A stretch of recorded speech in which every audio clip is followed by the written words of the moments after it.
Starting the meeting, right. Thank you very much. Welcome everybody to this meeting of the Cabinet on the 5th of November. We've got quite a busy agenda and we have got a lot of speakers from both the public and from members today as well. So I want to try and run this meeting as efficiently as we can. I will just start because for the benefit of the members of the public to say that there are a few business items that we will consider first. Then we will be coming to public question time and then member question time before we actually go on to the substantive items of the agenda. There's 15 minutes allowed for the public question time and 30 minutes allowed for member question time, but I'll come back to that in a moment. We have got 4 members of the public, or 4 questions from members of the public, which will be taken at agenda item 6. And I will now start with the business items of the agenda. So, membership of the Cabinet. We have one apology from a member of the Cabinet, which is Councillor Munir Ahmed. The rest of the Cabinet are as published here on the agenda, and perhaps you might like to introduce yourselves when you need to speak. Minutes of the previous meeting. Are they agreed? Yeah? Can we agree both items of those minutes? Agreed. Right, thank you. Admission of the public. This meeting is, for the main part, to be held in public, but each of the 3 main substantive items have got private agenda papers attached to them. So when we come to those particular items, I will ask members of the Cabinet if they've read those papers, the private papers that is, and whether or not we need to go into private session to discuss them, or whether we can continue in public. But I'll come back to that on those particular items. Any declarations of interest from members? Councillor Kendrick. It's not a pecuniary interest as such, but just to say I am a member and president of Pennine Canoe Club, which were former users of Dewsbury Sports Centre pool. Thank you, Councillor Kendrick. No others? No? Any deputations or petitions today? None received, Chair. Thank you. So now we will move to the questions from members of the public. As I say, we have got 3 questions from members of the public, and I believe, I'm not sure if he's here, Councillor, the MP, Iqbal Mohammed, has also got, he is here, right, thank you. But we'll take the members of the public first. Sorry, I haven't got the list in the order. So it is Christine Cagner first. That's Christine Cagner. Sorry. Okay. Members of Cabinet, your report states that there is a range of exercise offers in Dewsbury. Apart from private gyms, which target a specific and narrow demographic, over the past year, what additional provision has been put in place?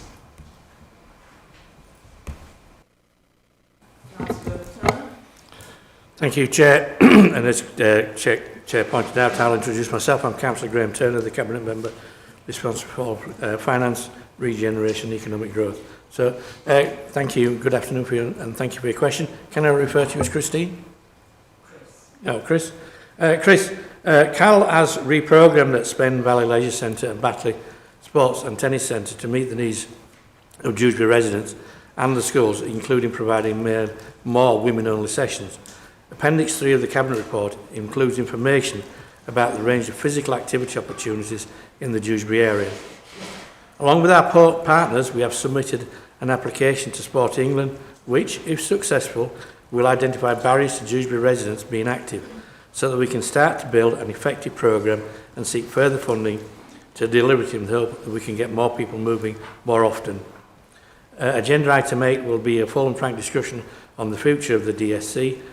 Whatever that decision is, I can assure you that we will continue to work with our many partners to find ways to resolve the undoubted health inequalities that exist in the Dewsbury area.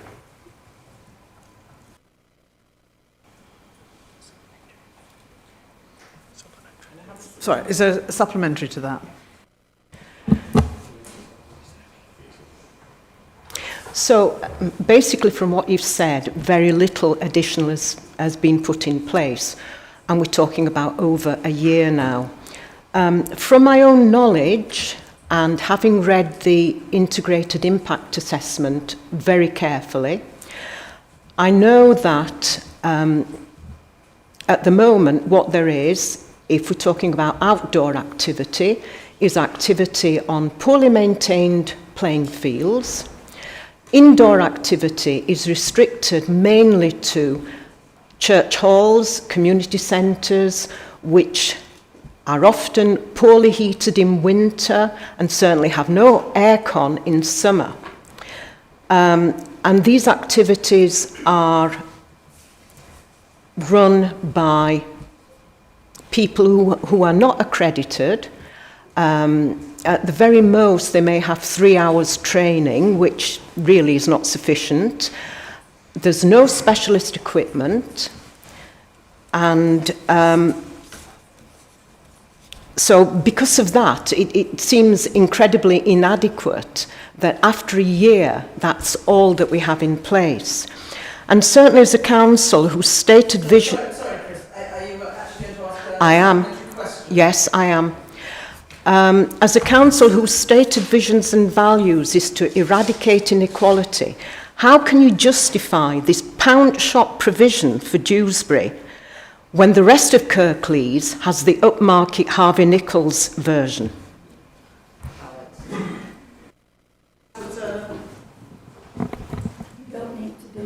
All right, you're switching. Oh, you're controlling it today. Thank you again, Chris. As I said earlier, we are looking to do an impact assessment across the whole of Dewsbury to look at how we can get more people involved in being healthy and active, and how to maintain that as well. And that work is ongoing, and that's, if you'll stay till later, I'll be referencing that work that's already ongoing with our public health team and our portfolio for adult social care. So we are looking at a wider provision. We need to understand what that provision needs to be before we can provide that. But hopefully, again, with some, if we are successful with our grant for Sport England, we will have some money to invest.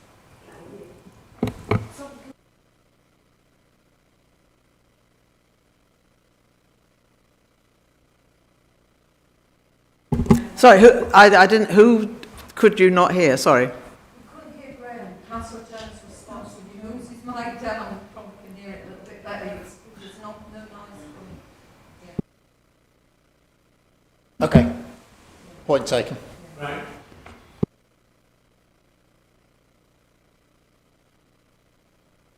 Next question is from Pat Lister.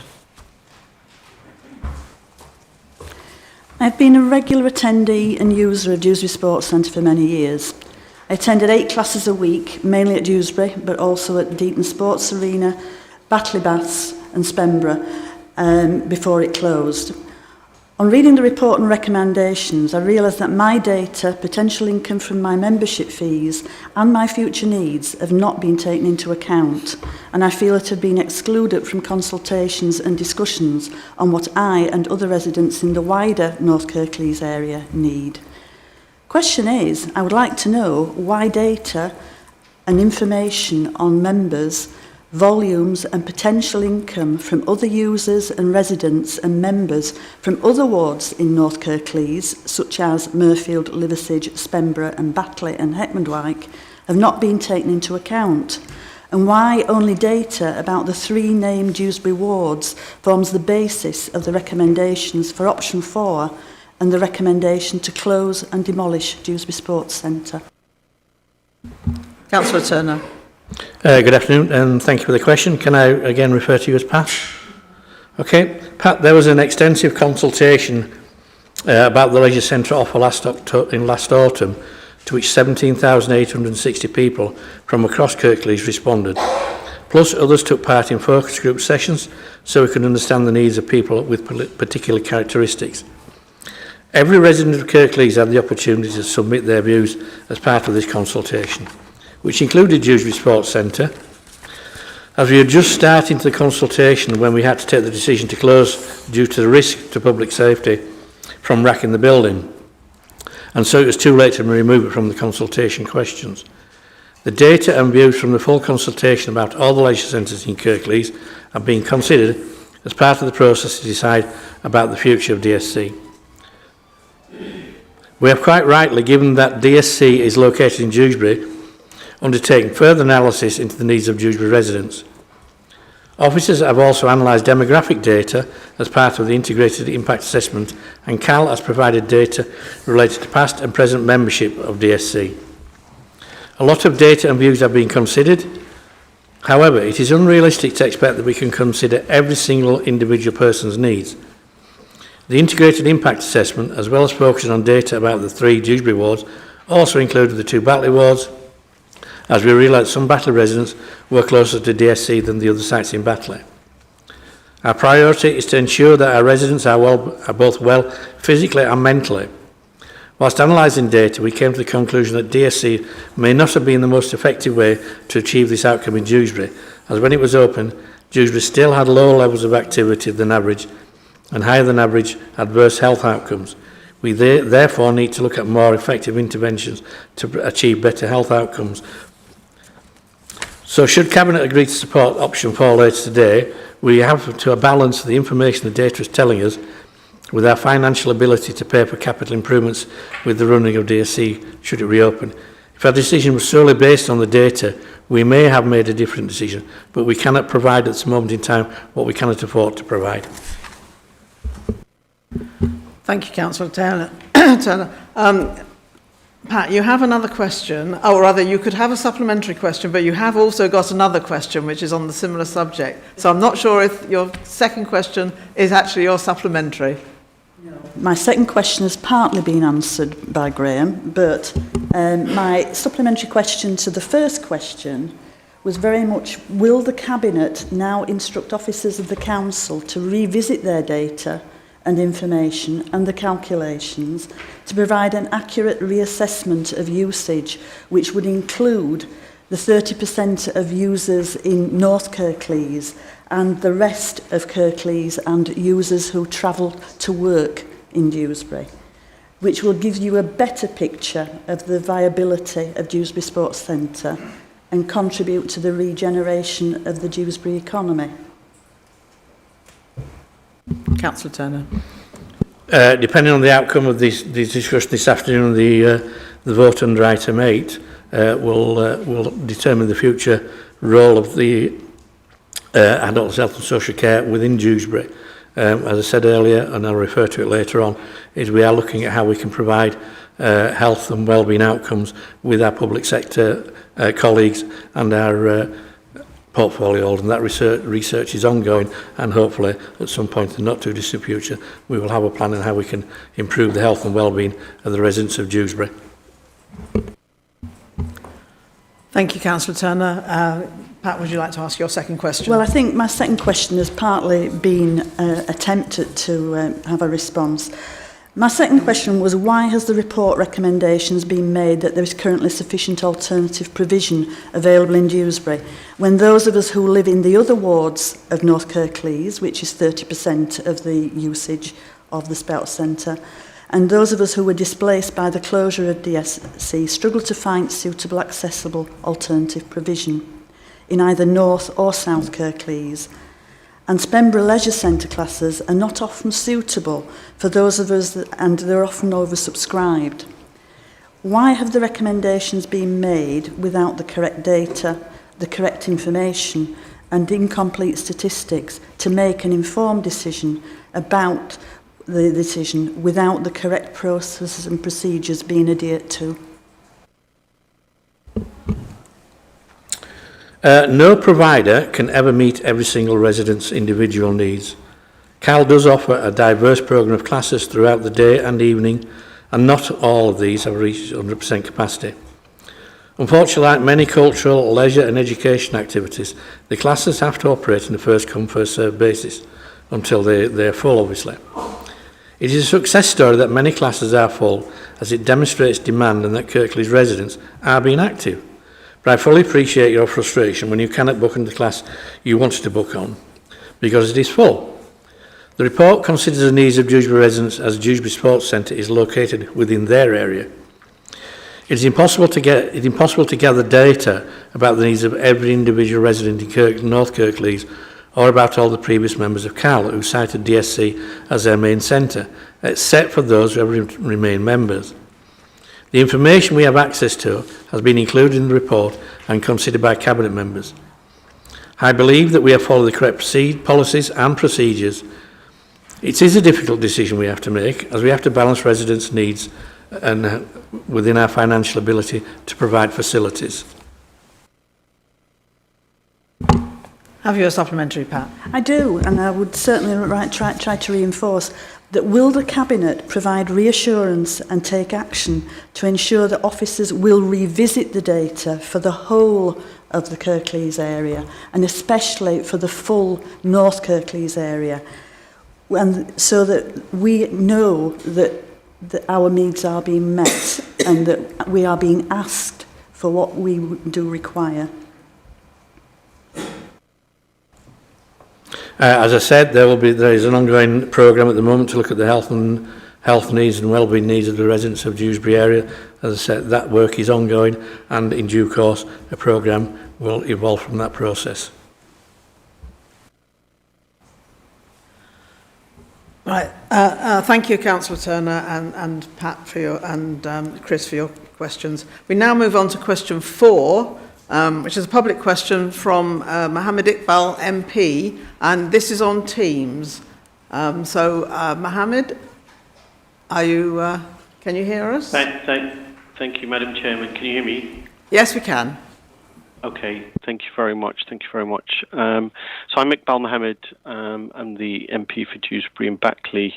I'm a user of, or an ex-user of Dewsbury Sports Centre, going all the way back to me being at primary school and taken there to learn swimming, and I'm extremely grateful for that.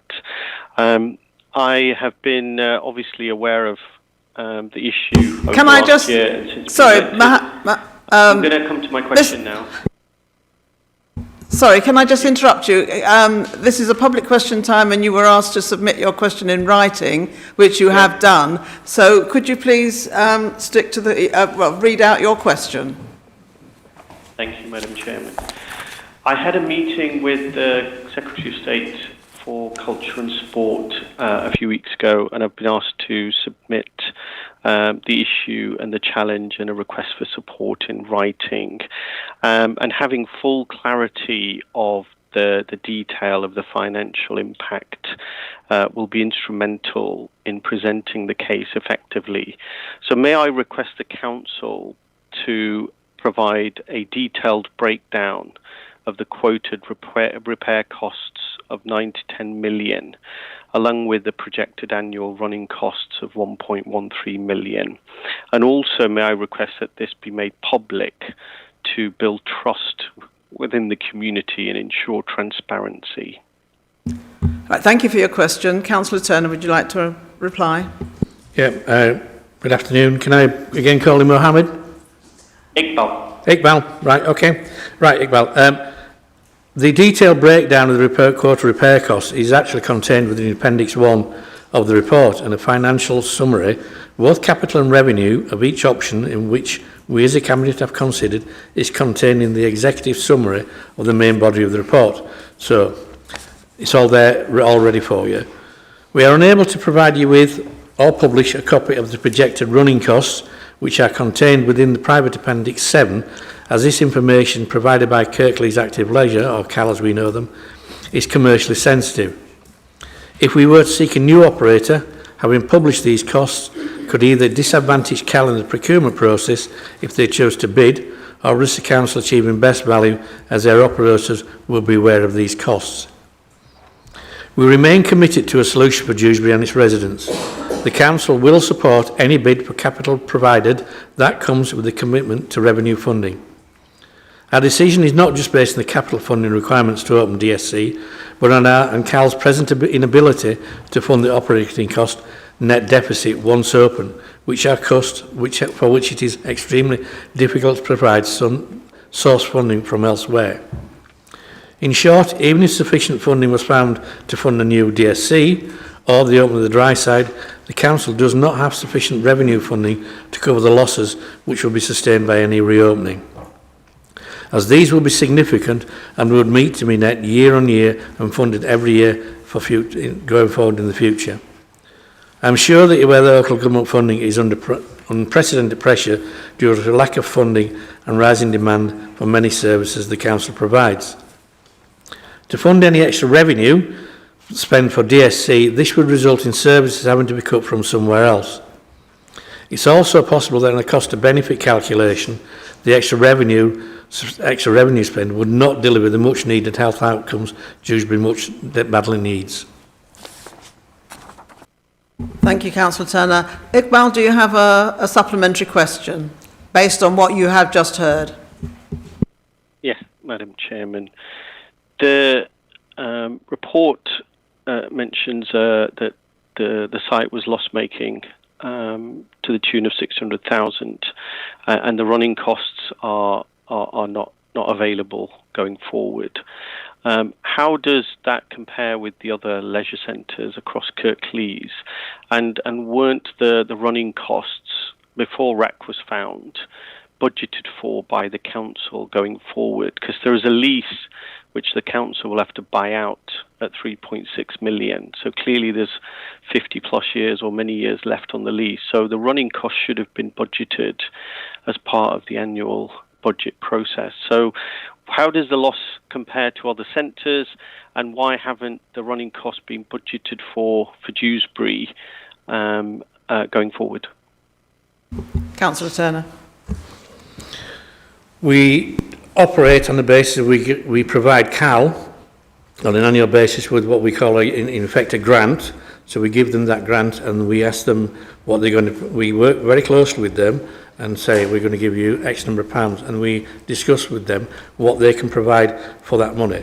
That was a problem we had last year, that the costs were going up. As we all know, we had a cost of living crisis, energy crisis, etc. So that's why we had a lengthy conversation with them last year. We worked very, very close with them to come up with a slightly revised, different business model, which resulted in the closure of that Point Batley and the Leeds Road operations, and that allowed them to operate the centres within that budget envelope that we provide them with. And that's how we do it. We'll be having those conversations again as we lead up to this budget. So we give them the funding to operate the facilities on our behalf. It isn't split down individually per centre, per operation. It's a grant that we discuss with them to cover the entire facilities they deliver on our behalf. But that excludes Dewsbury. Thank you, Councillor Turner. That is the end of our public question time, Iqbal, I'm afraid. We will now move on to questions by elected members. Now, I have got a long list of members who have already indicated that they wish to speak. And we have only got half an hour allocated to this in the agenda, according to the Constitution. So I would firstly ask that if anybody actually wants to ask a question on any of the substantive items, that perhaps they leave it until then. But if these are other questions which are not about the substantive items, then please put your questions now. But also, can both members asking them and members responding to them try to be as brief as possible, in order that we can hear all the questions. Thank you. The first one will be on Teams, and it is Josh Sheard. Thank you. Thank you. I'll have to apologise. My camera doesn't seem to want to be working. I've recently found a planning decision for the terms of usage for the Nav Lane tip, which stipulates if the site ceases to be a household waste and recycling centre in excess of 12 months, then the council is required in relation to condition 3 and 14 of this decision to return the site to woodland, which includes taking up over 800 millimetres of topsoil to relieve compaction and to remove concrete bases, along with much more work in accordance with the regeneration scheme laid out in the decision. This has been emailed to Councillor Ahmed. This decision raises a significant question about the long-term financial implications of the closure, and I believe the council anticipates generating £200,000 in income a year from the closure. But the cost to revert the site to woodland and regeneration scheme, as laid out in the planning conditions, could potentially exceed these projected savings, resulting in a huge net loss for the council and our local community.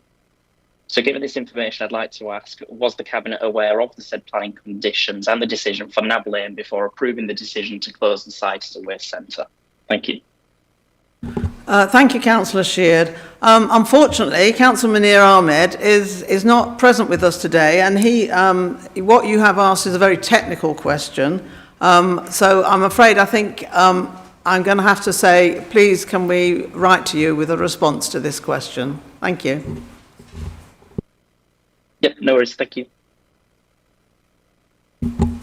The next questioner is Councillor Tanisha Bramwell. Thank you. I want to speak to you today for the people of Westborough and Dewsbury Moor. What was once a very quiet, family-centred area has been hijacked recently by relentless antisocial behaviour and crime. Local residents and businesses are being terrorised daily. The local shops that are pillars of Westborough have faced multiple armed robberies and attacks, including in recent days and weeks, and they are increasing every day. Families are seeing fireworks shot at their homes almost daily. Fences are being kicked down, wheelie bins are being stolen and burnt, threats in the streets, and finally they are being terrorised with thugs carrying zombie knives. I completed a 4-hour door knocking session of Westborough days ago, myself and Councillor Anwar, accompanied by police committed to a door knock days before, and the feedback that we received from residents was disturbing. I have residents now looking to relocate because they no longer feel safe in the community that they grew up in. I have elderly residents who refuse to leave the house past 4 p.m. and feel prisoners within their own home because they daren't walk 10 steps to the local shops out of fears of being abused or attacked. It's reached a point where people have no choice but to police their own streets, stepping in where support is completely absent. On occasions, police have even retreated for their own safety. This is ongoing and a highly volatile situation that becomes increasingly worse as the days progress. The Westborough Club has sat in the heart of that community for decades, and the staff now are in fear of closing up, that they fear now that business will be affected. All whilst drug dealing in plain sight takes place throughout the back roads and the dark corners. So I'm asking Cabinet today, are there any plans to prioritise safety in Westborough, and will this Council Cabinet step up, not only to support, but to genuinely work with and for the people of Dewsbury West, especially those who feel abandoned in Westborough? Will you commit to that today with councillors? Councillor Bramwell, which Cabinet member are you directing this to? I'm directing it to communities. Thank you. Councillor Pinnock, would you like to answer the question? Thank you for the question, Councillor Bramwell. Listening to what you've said, I'm really concerned about the information that you've given and what residents have been experiencing. And the first thing that springs to mind is, although this is a quasi-council issue, it's a police issue as well. So the first thing I want to know is, have these residents reported it to the police? And what sort of responses have they received? And secondly, we all attend MPT meetings where councillors get the opportunity to raise it with the police. And I wanted to know, have you raised this with the police as well? Because for the very first time, you're raising it with me today. And I'm more than happy to work with you in the future to see what can be done to reduce crime and antisocial behaviour. We don't want to hear about crime and antisocial behaviour anywhere. That's something that needs to be eradicated. But it is also a police matter, and as councillors we also have a responsibility to report it and make sure that we feed into the information, feed into the data, so the resources can be put in the right places. but I'm more than happy to work with you. This is the last thing anybody wants to hear about any area in Kirklees. We need to stamp this out. And I think what really jumps out at me is what you said about zombie knives. That's really scary. We certainly shouldn't be seeing that on our streets. And if it is on our streets, then the police need to certainly know about it and get involved to eradicate it. Thank you, Councillor Pinnock. Have you a supplementary, Councillor Bramwell?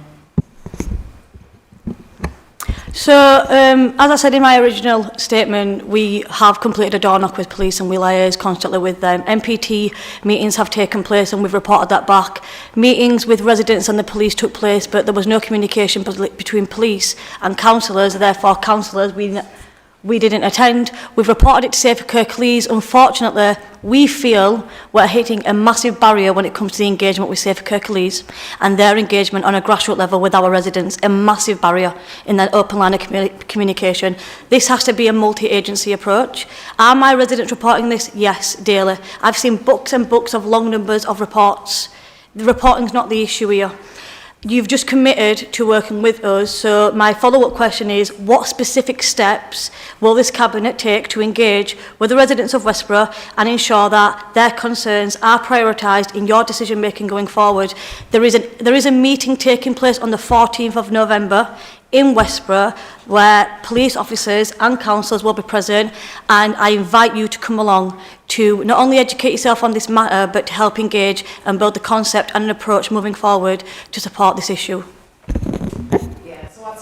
So that the meeting on the 14th of November is the beginnings of something where the police need to be at the forefront of this, but also the police, councillors and residents working together to find solutions. That's what needs to happen. That's the beginnings of, as I say, something really important. I'm hoping I can attend that meeting. I'd like some more details about it so that I can be there to understand, as you say, what the issues are. And also to find out what the police are going to be doing about it and how we can work with the police. Obviously, we don't have the resources to do the things that the police can do or should be doing. They have the mandate to obviously arrest people, deal with criminal offences, so on and so forth. So I'm particularly interested to know what the police are doing and how, as a council, we can support the work that the police are doing to make sure that reporting's happening, that steps are taken to reduce whatever's going on, and to reassure the community that, it is safe. So I'm more than happy to come along. If you can provide me with those details, that's great. And hopefully, with all of us working together, pulling in the same direction, we can see some radical changes in the community. Thank you, Councillor Pinnock. Can I ask Councillor Jo Lawson for her question, please? I'm sure many of us in the chamber will have been as horrified as I was when this Labour government announced in July practically the abolishment of the winter fuel allowance for pensioners. Is to be eligible for pension credit, you have to have an income of just over 11,800 a year. That's actually £300 more than a full state pension. We'll also find that many residents, when they have tried to claim for pension credit, they're a couple of pounds over, so therefore lose the winter fuel allowance and the associated other benefits from there. Nationally, it is thought that 37% of pensioners do not claim pension credits, even though they're eligible for them. This figure may well be higher within Kirklees, due to high levels of deprivation and language barriers.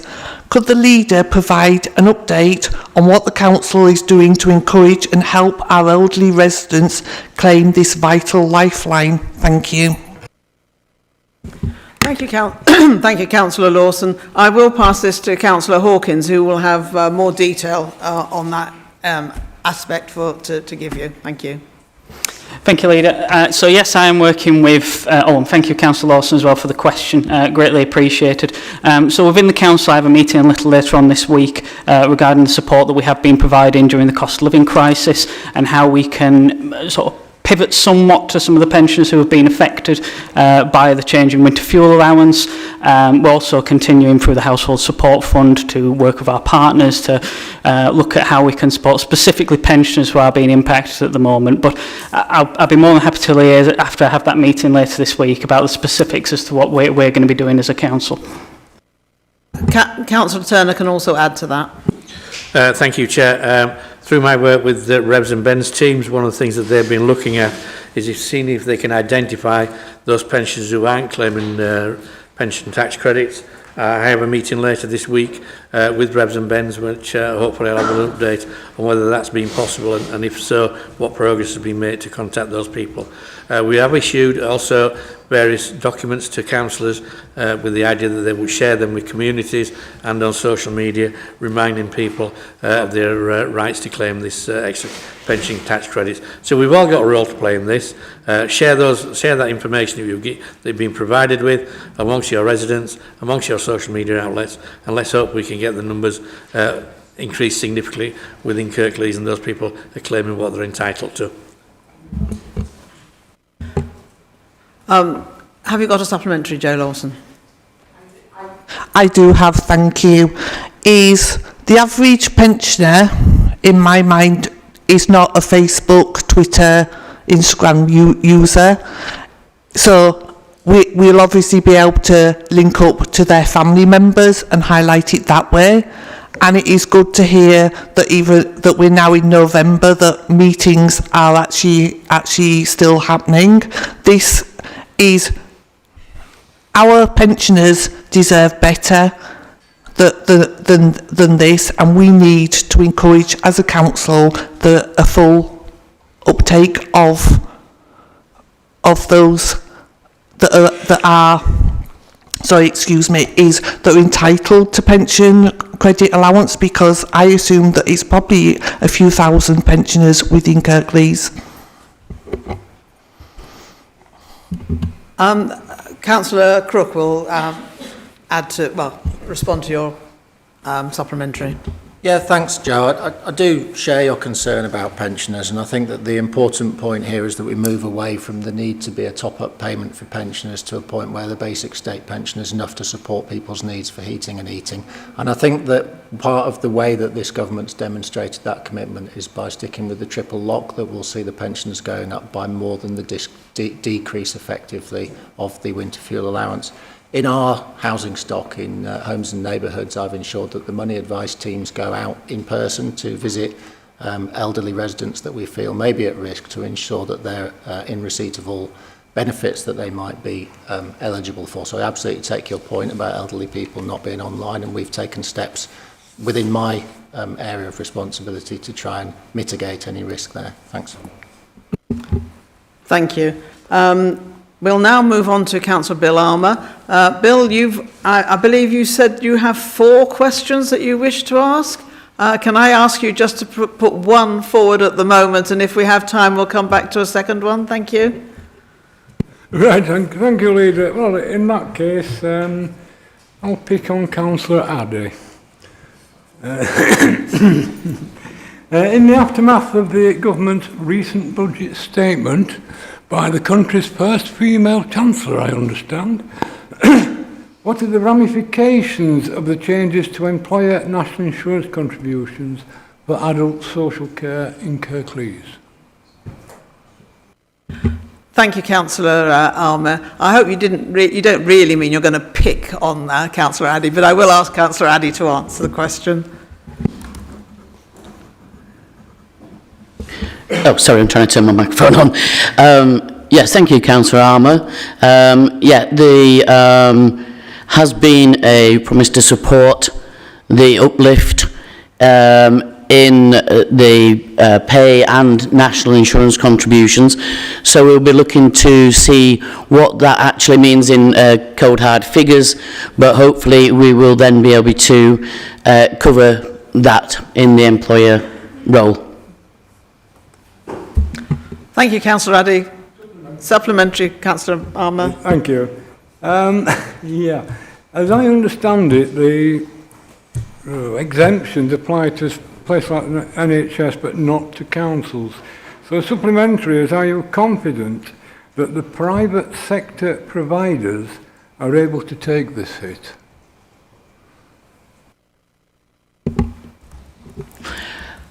As fine details, I may have to send you out in an email for fine figures, but we are looking to expect uplifts that will cover our employers, national insurance, and we're still waiting to hear what will be happening going forward. So I can send you some more details.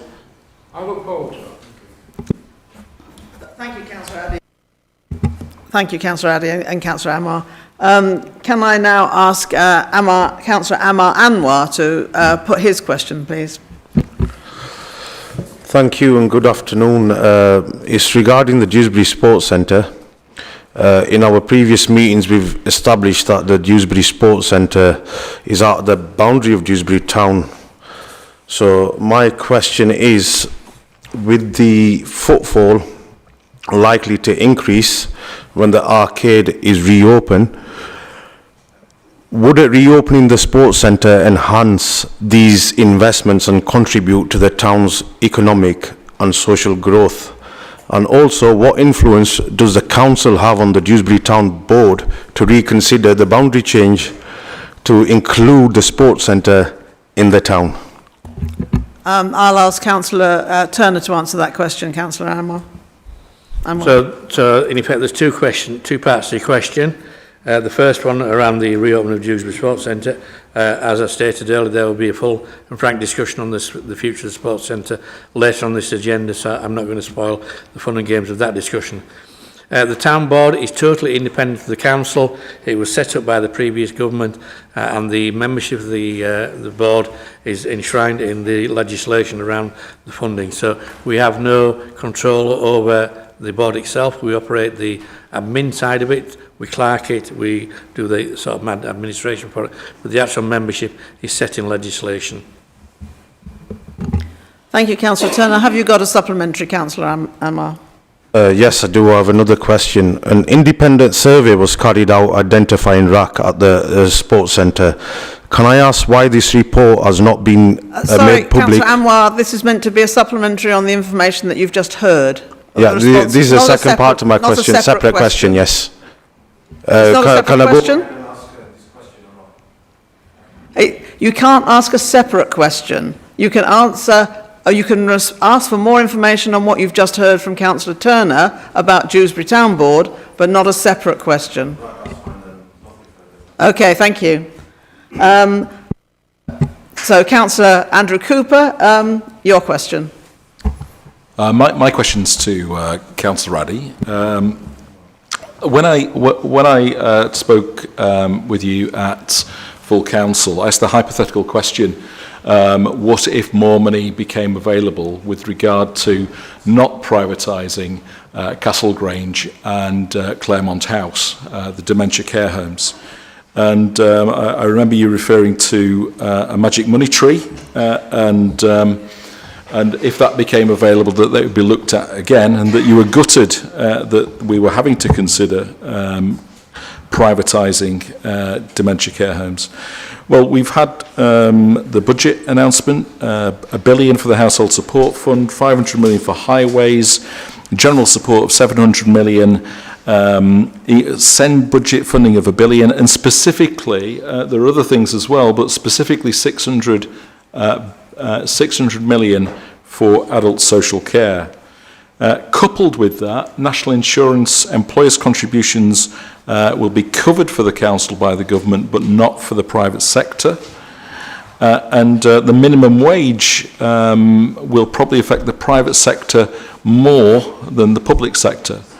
So bearing all those things in mind, will you now be reconsidering whether the council wants to privatise Claremont House and Castle Grange?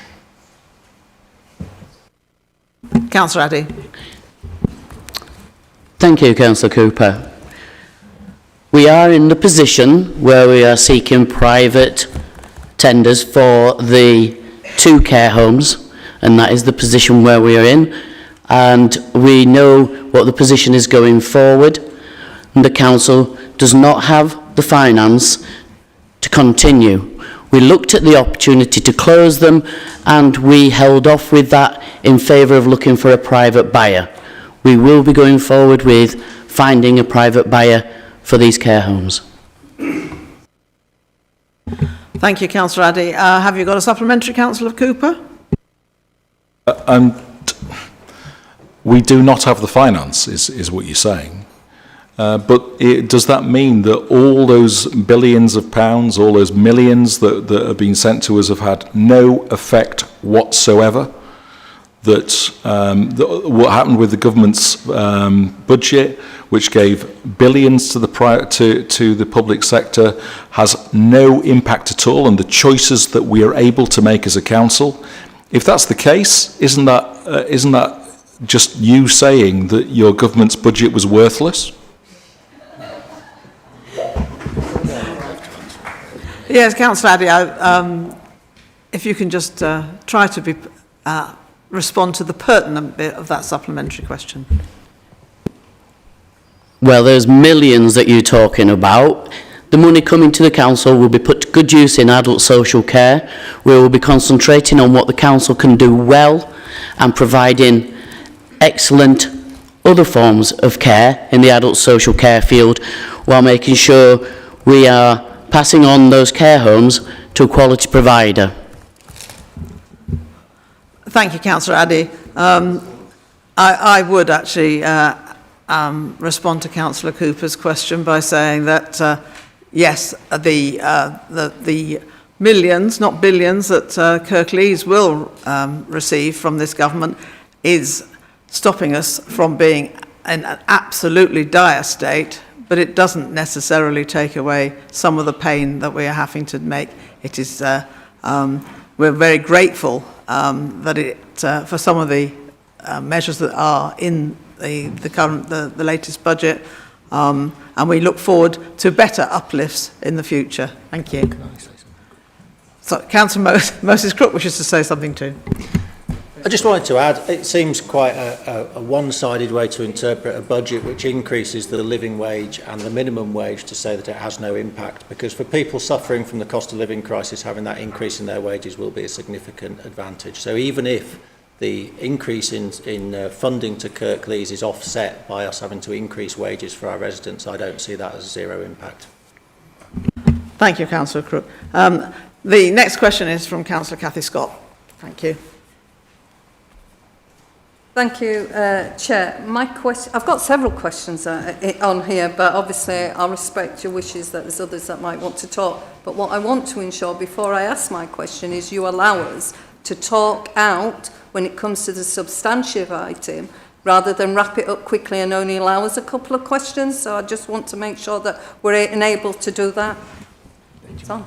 You turn it toward, bend it. Right. To ensure that we are able to actually ask our questions there and hold you to account before you go into your decision making. So my question is, 106 monies, does the Cabinet believe all 106 monies should be made public and then made aware of how much the Council actually has in the 106 pot? And I think that might be between Councillor Turner, Councillor Hawkins and possibly Councillor Pinnock, because she deals with communities and recreational. Thank you, Councillor Scott. I will ask Councillor Turner to answer it, but I will only ask Councillor Turner to answer it. We do want to get through as many questions as hopefully all the questions that we have got on our list here, which is quite a few. Thank you. So thank you, Councillor Scott. As you're well aware, all Section 106 monies form part of the planning process and are involved and are published in line with the approvals for planning applications. So those figures are readily available for each individual planning application. Thank you, Councillor Turner. A supplementary? Yes, thank you. So one of the solutions that I was looking at, particularly with Dewsbury and the Sports Centre, was looking at pooling the 106 monies collected, because there is a substantial amount that you're sat on and there's a substantial amount that hasn't been collected because sites have not been built out. Would you not agree that money should be discussed between councillors, residents of North Kirklees, should they wish to pool that monies. And it would have been nice to see the Dewsbury councillors, Labour councillors in particular, here today to show they were supportive of it. Councillor Turner. Councillor Turner. Come on, Moses. Again, thank you for the council question. As you're well aware, the Section 106 agreements that are signed between the developers and the council are a legally binding document, and in most cases they are very prescriptive in what that money can be spent on. The only way to do that is to enter into negotiations with the payer of the 106 money and the council, and to see whether they will agree to change that policy, that process. But as I say, it is signed as a legally binding document at the time of granted planning permission, with very specific outcomes for the spending of that 106 money. And as I say, that can only be changed with the agreement of the person who's paying the 106 money. Thank you, Councillor Turner. Councillor Hanifa Darwin.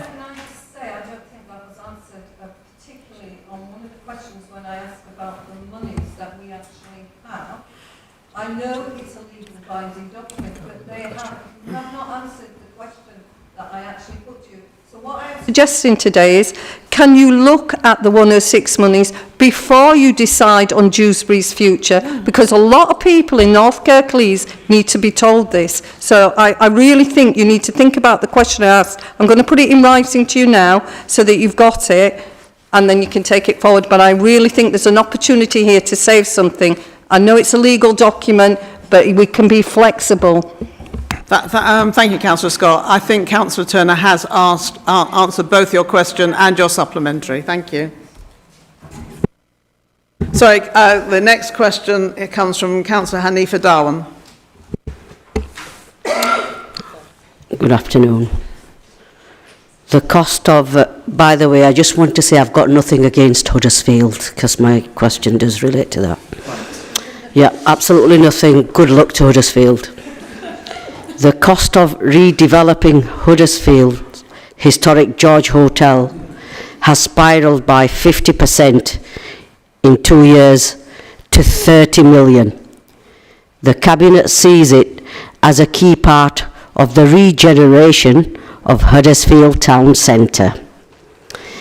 Bringing this building back to life is one of their priorities within the Huddersfield blueprint, and they're unwavering in that commitment.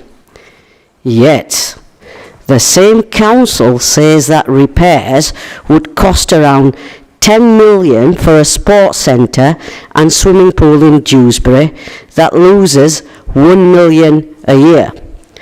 The hotel operator, Radisson, has signed a deal to create a Radisson Red boutique hotel at the George. Why can't the same be done for Dewsbury Sports Centre as a priority and get a private investor to run it as part of a regeneration? And secondly, please can you give us a breakdown of the £10 million needed for the refurbishment of the sports centre, and how many quotes did you obtain for the cost of repairs? And my third question is that for decades Dewsbury has been paying parking taxes. Why can't these parking taxes from Dewsbury be put back into Dewsbury, perhaps the Dewsbury Sports Centre? Right, thank you, Councillor Darwin. I think, I will ask Councillor Turner very briefly just to say something, but I think both of your questions refer to items that we were going on to discuss later on this agenda. But Councillor Turner. So let's take the George Hotel, and you're right, the estimated cost at this moment in time has escalated to about £30 million. That's not really surprising, given that the cost inflation within the building industry has been significant over the last few years, and we've been delayed in the start date. So it's not surprising costs have gone up. Also, some of the work that requires doing, we've only discovered in fairly recent times as we got our experts in to look at the George. As you'll appreciate, it's an old building. It's had numerous bits of work done in it over the years. Things are more rotten than we thought, etc. And we need to carry out significant work to the wall on John Williams Street. This work will allow us to increase. Some of this is coming later, so you're going to get a double dose of this. So some of this extra work will enable us to increase the capacity to approximately 108 rooms, which gives us an increase in income, obviously. Spreading the cost over 30 years, and the income from our deal with Radisson Red enables us at that capacity level to pay off the interest and the capital over the period of time. The George Hotel, once it's open and operating, will be a cash generator for the council. It will not incur a cost, and over a period of 30 years, it will pay back the capital loan. That's not something that will happen with the sports centre. If you open a new reopen Dewsbury with 10 million, you would then have to find the revenue cost to maintain the ongoing opening hours, etc. We haven't got that money, unfortunately. Parking. Everybody pays parking, it goes into the general pot. You can't start isolating one area from another. That doesn't work. It doesn't work with national government. It doesn't work with local authorities. All income goes into a central pot and then is distributed throughout the area in a budget process.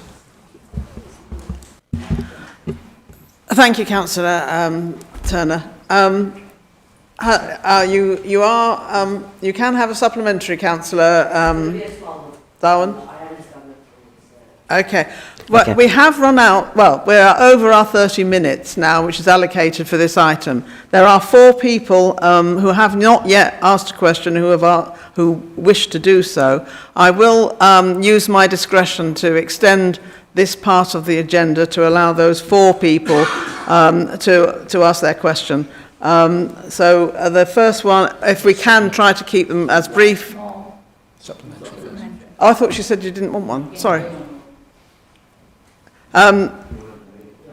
Just 2 minutes, please. Oh, Asian not time even 2 minutes. Go very quickly then, Hanifa. Sorry, I thought I heard the opposite. Okay, I just want to address what Councillor Graham Turner said. He says everybody pays parking charges.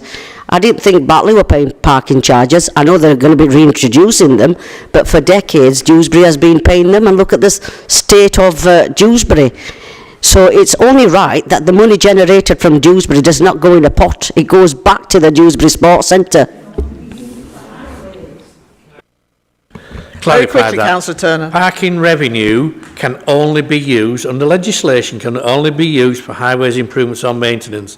So that's where the money goes. It goes into the central pot and it's spent on the highways. That is a legislation. Thank you, Councillor Turner. I will now go on to Councillor Paul Moore for your question. Is that on? Yeah. It's a question for the leader. At the last Cabinet meeting, we saw a debate on the privatisation of 2 dementia care homes closed down, where elected members were silenced and then threatened to be removed from the council chamber for wanting to ask further questions. Can the council leader offer me reassurances that democratic debate will be allowed to take place on the emotive subject of the proposed closure of Dewsbury Sports Centre today, rather than silencing debate, which is an affront on the democratic process of scrutiny? Councillor Paul Moore, yes. Have you got a supplementary? Is this clampdown on freedom of speech a dictate from Keir Starmer's New Labour or a Kirklees Labour initiative? Thank you, Councillor Paul Moore. That was not a supplementary question. Can I now ask Councillor Yusra Hussain to put her question? So obviously I've heard what Councillor Graham Turner had to say about a couple of questions that my colleagues asked. I mean, it's not fun and games really. It's quite a serious matter for us, particularly for Batley and Dewsbury residents, especially hearing some of Christine and yourself speaking about how certain sports centres are oversubscribed and having to travel really far just to access sports centres, and I do agree with that. So there's no fun and games being played here, Graham. So my question is, obviously you mentioned earlier that you wanted to remain committed, yet everything we've heard seems to be veering in a pre-empted decision. Could the council look at scaling back operations instead of a full closure and potentially converting the centre to a more financially sustainable model, outlining phased reopenings? And shall I wait for my supplementary, or would you like me to carry on? Councillor Turner. As I've said previously, there will be full and frank discussion later on the agenda about Dewsbury Sports Centre, where there is 4/5 options available for council to discuss. Supplementary question, Councillor Hussain? Yeah, I think we're just dithering around answering the questions, particularly Councillor Carapatterson, when you made that statement in the paper about not dithering around decisions. I feel like none of the questions had actually been answered. I mean, you know, to say that you're giving everyone the opportunity to have their say, but yet you've not made certain reports available to the public in order for them to determine and have that trust in you. So has the council assessed the long-term health and economic impact of the closure of Dewsbury, potentially closure of the Dewsbury Sports Centre on residents, particularly considering the role of the sports centre in promoting physical and mental health wellbeing? And the cost-benefit analysis, again, you're not providing reports, so how can the public trust you to make the decision in their best interest when you're actually hiding that information from them? Councillor Addy. Thank you, Councillor Russo. There is capacity for people who use sports centres to access other places for physical activity in Dewsbury, near Dewsbury, but that sports centre was not dealing with the health inequalities that are so evident in the most deprived parts of Dewsbury and Batley. We are looking at ways to tackle that, and going forward into the new year we're looking to make an overarching plan to start to tackle those areas of deprivation.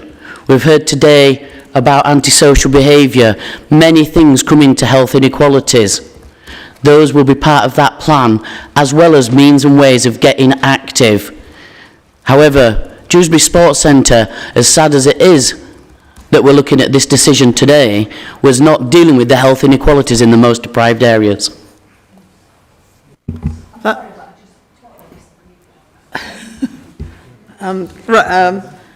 The next question is from Councillor Habib Anzaman. Thank you, Chair.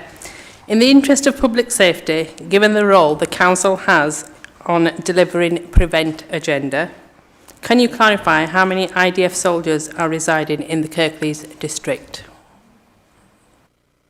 Sorry, we didn't quite hear that. How many?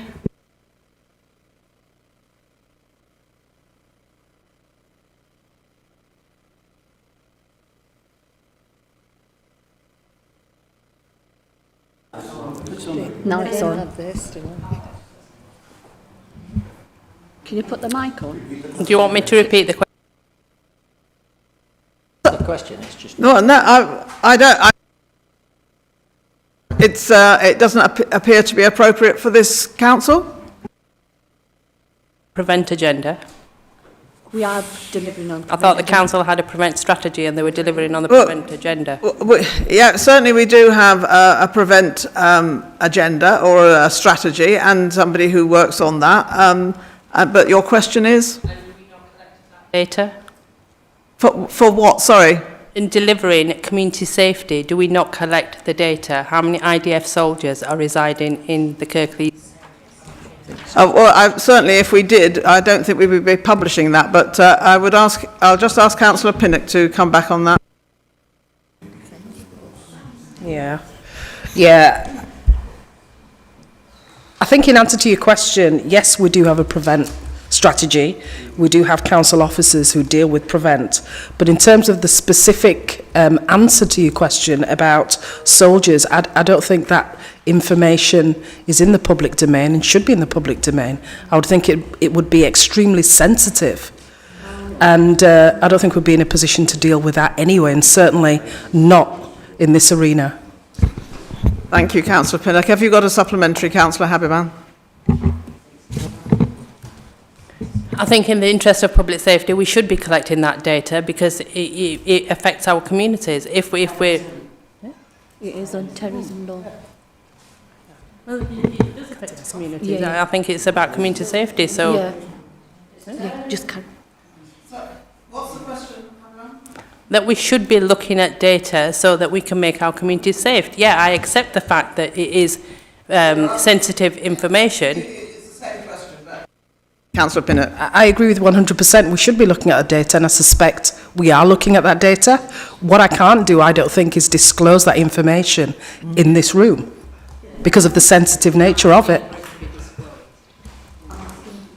It will be, I mean, I can't guarantee, I'd obviously have to go away and find out, but I think it would be sensible for that information to be collected. If we are talking about prevent and we're talking about public safety, it's very likely either council or the police, or in conjunction with each other, would be collecting that information.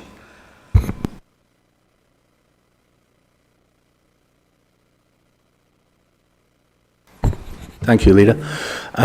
Unfortunately, it's for Councillor Munir Ahmed, who is absent, and I hope it's not due to ill health. I've been in an ongoing correspondence with him in which he's confirmed that no change has been made in terms of the Oakenshaw Cross replacement and refurbishment. Neither did we get to the bottom in our correspondence of who was actually in charge of that refurb and replacement. We're still not clear on who's actually dealing with it, whether it's highways or assets. Things did sort of, I did want to invite him to meet with the residents of Oakenshaw ahead of their deputation at council next Wednesday. So if that could be passed on, if that invitation could be passed on, I'd be most grateful. I think it would be very useful for him to meet them before they come, just to establish just what their thoughts and what their understanding is before they actually give their deputation next week. Thank you.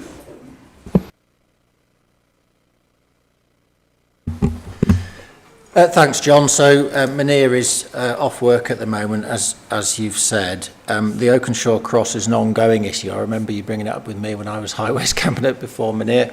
I think he has responded to you already with a fairly comprehensive email response. And one of the suggestions that had been mooted previously was about changing the position of the cross, which I understand was not a popular option with ward councillors. And in any case, to do that or to complete any renovation requires significant funding, which at this time I don't believe is available. I won't go into any further detail at the moment, but happy for you to email me while Munir is off work, and I'll try and follow up on any further questions rather than repeating answers that he's already made, if that's helpful. Thank you, Councillor Crook.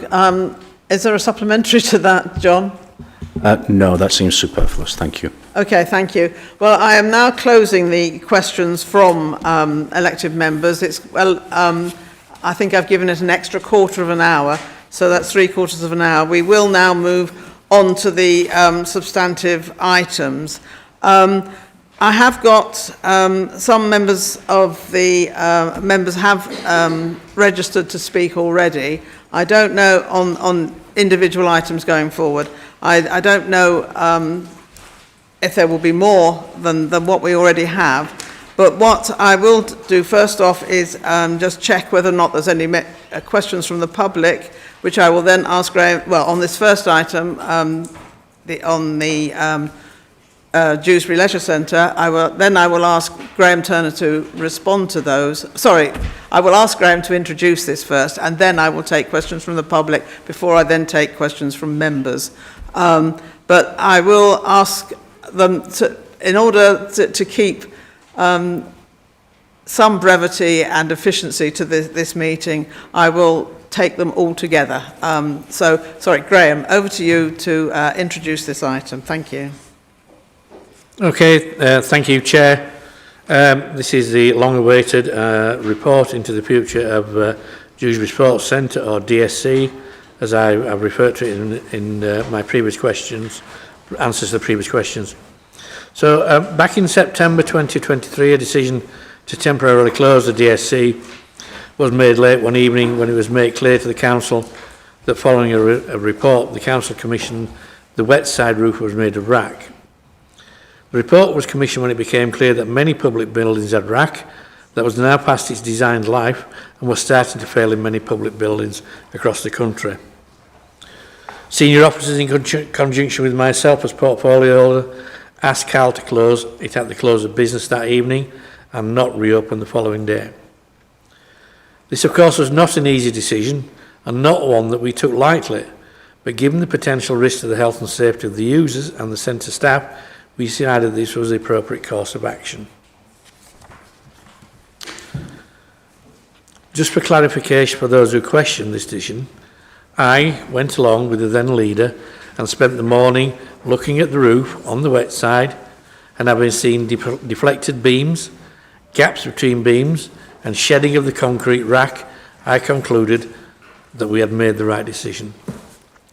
Since that time we have looked at all the options available to the council, which are clearly laid out in today's report, along with the many cost implications. None of the options contained in today's report provide a perfect answer, as they are all unaffordable at this present time given the pressures on the council's budget. Not only do we face the problem of a roof made of a material at the end of life, the pool tank itself was approaching end of life, and it has a problem with leakage, and it also become deformed and needed regular attention to keep it safe for users. The problem with the pool tank had been known about for some time, and the long-term plan set out many years ago, once we had addressed the more pressing problems at Spence Sports Centre, was to look at the options and how to solve the tank issues at DSC. However, since that time we have seen several issues that have had a huge and detrimental effect on the council's finances. The current pressure on both the revenue budget and the capital budget of the council at this moment in time does not allow us to be able to support either the complete rebuild of DSC or to reopen the dry side on a standalone basis. Having taken into consideration all the information and evidence we have gathered over the last year, I will therefore asking Cabinet support option 4 in today's report and not reopen DSC and declare it surplus to council requirements. I take absolutely no joy in asking Cabinet to support this option. I fully understand that this facility is much loved by local residents and that there is a real passion for DSC, which has been demonstrated once again here today. Many hours have been spent discussing with officers, Carl and Cabinet on how we move forward and in the preparation of today's report. Decisions such as this are not taken lightly, and I can assure you that those present today and those watching online, we have explored every possibility, as can be seen in today's very detailed report on how we can move forward with DSC. I've said this many times over the years and it still remains true and to be the case. I didn't become involved in politics over 40 years ago to reduce and remove much loved public services. I believe strongly in the public sector, delivering services and facilities for our residents. However, I also have a duty to produce a balanced budget in March and to ensure the council lives within its means. This does at times mean that challenging and unpopular and difficult decisions must be made, and this is one of those times. We do also recognise that there are likely health implications following the closure of DSC. So our public health team, along with our portfolio for health and adult social care, are carrying out a detailed study on the barriers to being active and are developing a wide-reaching plan by working with partners in the health sector to deliver better health outcomes for Dewsbury residents and, of course, working with the most deprived parts of Dewsbury. I do hope that at some point in the future we may be able to deliver option A for those of you who read the report. Quite when that will be, it's impossible to predict given the challenges local government continues to face around its budgets. Of course, council budgets are also affected by the state of the nation's finances. And I hope now that we have a government that is committed to fixing the economy after 14 years of mismanagement and a failed policy of austerity and a lack of investment in the country's infrastructure, there is hope for a better future for the country. But of course, undoing the last 14 years of failure to invest in both local government and our national infrastructure will take some time to fix. But at least I believe there is a light at the end of the tunnel, and this has been a very long, very dark tunnel but I do believe there's a light there. I would like to thank all those officers who have spent a huge amount of time and effort into producing today's report. So, Chair, can I wish with a very heavy heart that Cabinet approve option 4 in today's report. Thank you, Councillor Turner. Before I ask for any questions from the public or from members, can I just check with members of the Cabinet that you have read the private pages and that you don't wish to ask any questions on those? Everybody is saying that's so. Okay, thank you very much.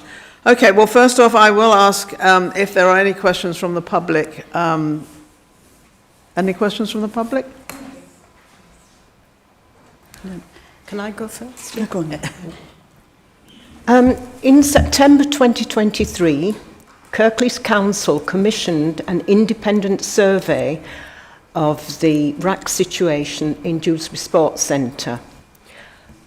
Through a Freedom of Information request, because there was no other way to get it, we acquired that report. Nowhere in that report did it say that the centre needed to be closed. It also made it quite clear that there was no RAC whatsoever on the dry side. So my question is, have councillors seen and read that report? And if they have, why was it that, for example, Councillor Turner was making pronouncements at that time saying Dewsbury Sports Centre is riddled with RAC, it could collapse at any moment? Why did that happen if that report had actually been read? Because it was a Kirklees Council report.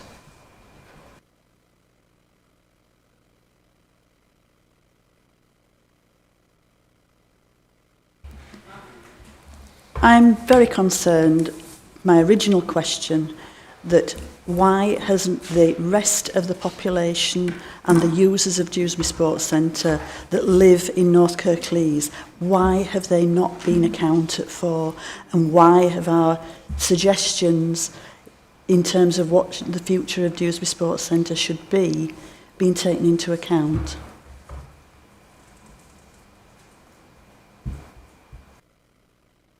Turner, would you like to respond? Yep, I'll take the second question first. I responded that there'd been a wide-ranging consultation of, what was it, 17,860 people. So we had taken into account the residents across Kirklees at that time about the whole role of CAL and what they would provide for us and operate on our behalf. The consultation is around Dewsbury because we see that demographic has been mainly around Dewsbury. You could consult it for forever and a day, but we decided that the 17,806 responses gave us sufficient information to move forward. RAC, there was a Cabinet report, I think from memory it was December the 13th, where a very detailed report was presented to Cabinet about the problems with RAC in Dewsbury. It contained a significant amount of pictures so that people could actually see we were telling the truth, in effect, because people don't believe us.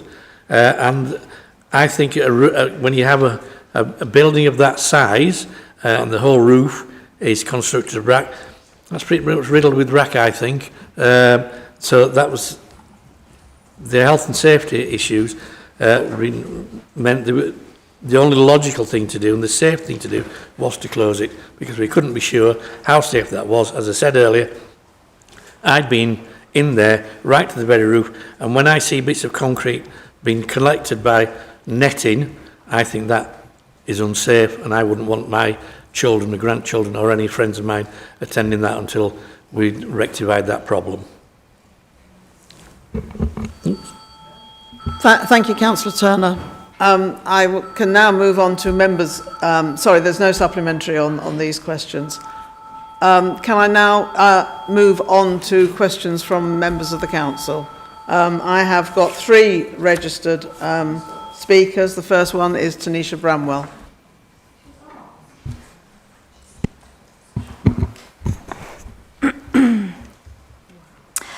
Just over an hour ago, I stood outside Dewsbury Sports Centre with passionate residents and campaigners. That was today.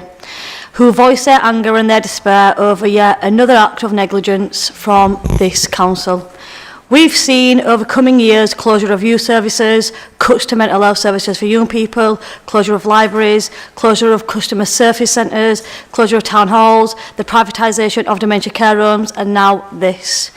Now we face a permanent closure of our sports centre, a crucial lifeline for health and community spirit. This council is failing to prioritise our community's needs whilst wasting funds on vanity projects like Dewsbury Town Park projects that nobody asked for. The financial chaos in the report is alarming, yet here we are. If we allow this closure, it will leave a permanent stain on this council's reputation. I urge you all to listen to the voices of each and every resident. The petition that I presented to full council last week, I've been told today has been accepted, and next week at full council, Dewsbury Sports Centre will actually be debated.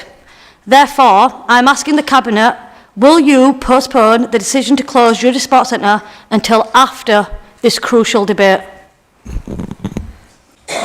I'll come back to you, Councillor Turner, because we have got a list of about 6 people that wish to ask questions. So if you could make a note of these and come back.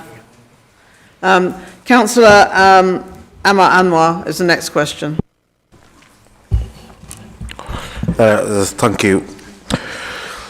Has the council secured any quotes for efficient repairs on Dewsbury Sports Centre rather than making a decision today that will impact the lives of every resident in Dewsbury and Batley? In my small village of Ravensthorpe, we've got an accountability group, and every time I'm invited, my ward colleagues are invited, they only ask me one question: can the all-out by-election be brought forward? And I ask them why, and they ask me that we do not want a minority administration making the decisions for North Kirklees whilst we have nobody representing us from North Kirklees in the Cabinet. I'm sorry, this isn't a question on the report. So I'll now move on to Councillor John Lawson. Thank you, Leader.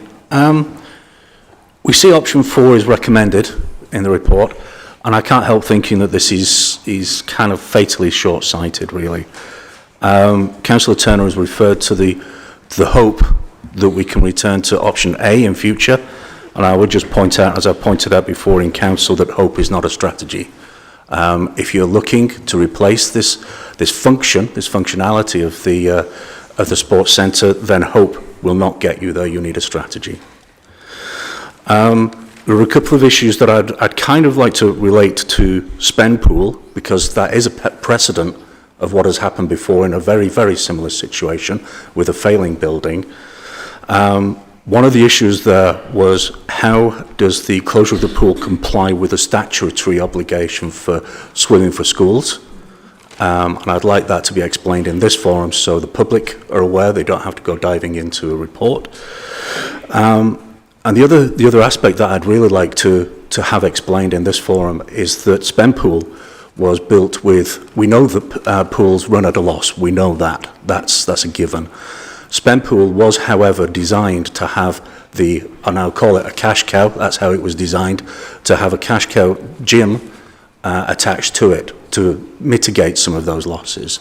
So I'd like to hear about any thoughts and any investigations that were made in that direction too. Thank you. Thank you, Councillor Lawson. Now, Cathy, I'll ask Cathy Scott to put her question. We on? Yeah? Yeah, okay. Yeah, I just want to address something. So Councillor Turner rightly so says we did climb into the voids. Yes, there was rack. I'm not a structural engineer, could only go by what we're saying and the safety. But we have to be clear here. I feel that the people of Dewsbury and Batley and the surrounding areas feel very let down because they were led to believe, and even in my leadership, that there was a report coming about rack. This was not a report that was delivered in December, that was done by officers, structural engineers in the council. They were led to believe, and I believed it, that a private report was coming. Councillor Turner has continued to say, the private report is coming, the private report is coming, and lo and behold, the only report that's coming is Cabinet's report to say about the closure, option 4, because you didn't talk about the other 3 options just then. Option 4, let's close it. What's really worrying me is you haven't had time to think and pause about this. It's costing you money to be empty as it is. When we closed that, it was health and safety reasons. I know, I sat at the helm, held the ship while we said health and safety reasons on the wet side. We were addressing the dry side, and the only reason the dry side was not to be opened was because the boiler sat underneath the swimming pool. That's what we were led to believe. I'm worried now that you carte blanche, you're going to bulldoze it. I think you're already asset stripping it out of all of its equipment, because Councillor Turner, you actually went through the dry side with me. The cups were left in fear of safety. People just abandoned the place when it was made about a health and safety issue. I want you to readdress this. Think it's not going to make any difference. This isn't about monies. This is about people's health, the future of Dewsbury and the provision that we have. There is no reason why you cannot address this and allow that dry side even just to remain until we can sort something. And the other part of it was also, I actually passed some details of a businessman, very interested in inquiring that. Not one of you got back to him, and that's shame on this council.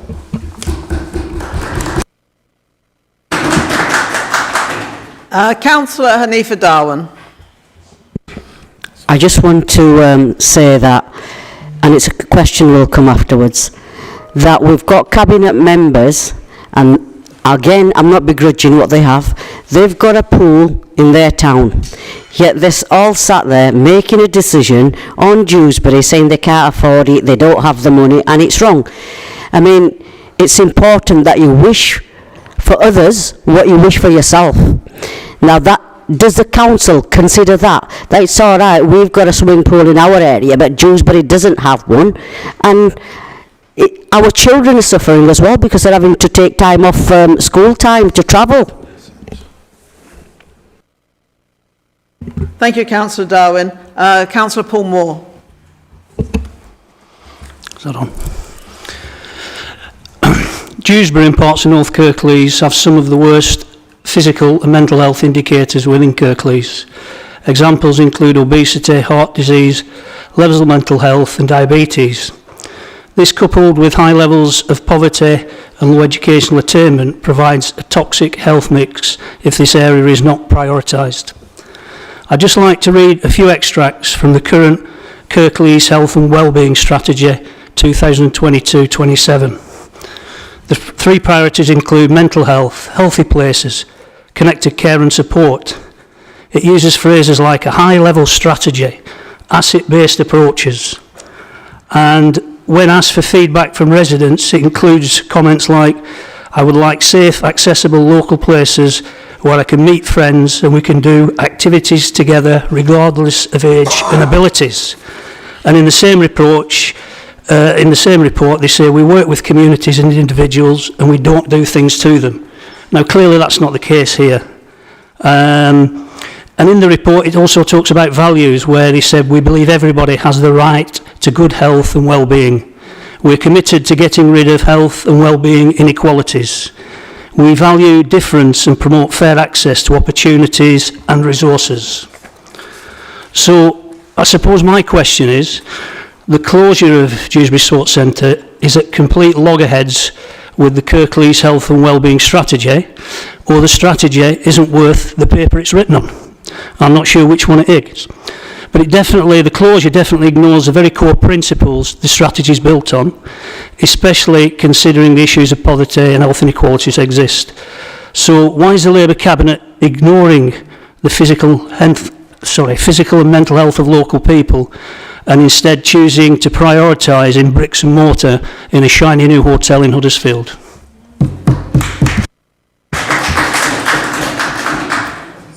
Councillor Habiban Zaman.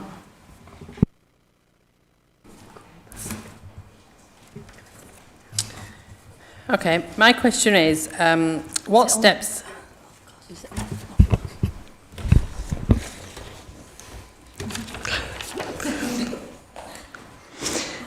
So what steps have the council taken to actively seek out and engage any third-party organisations or any organisations and community groups who may have expressed an interest, as well as making an effort to consult with the communities to understand how much of these residents value the centre and explore any alternative funding options, including crowdfunding or grants that could help and support them?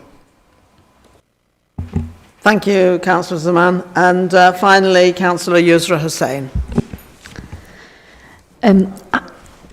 Has a cost-benefit analysis been done comparing long-term community health costs of losing the centre with immediate savings from closure, particularly when we've heard, as colleagues have said earlier, there's a sports centre in every area where cabinet members are sitting. You all have access, and your residents have access to a sports centre. So my question is, given that you've put so much effort into saving your own, are you willing to do the same for the residents of North Kirklees? Thank you. And finally, this time, I think, Councillor Jo Lawson. Thank you, Chair. It's well documented that moderate exercise reduces a person's risk of heart attack or a stroke.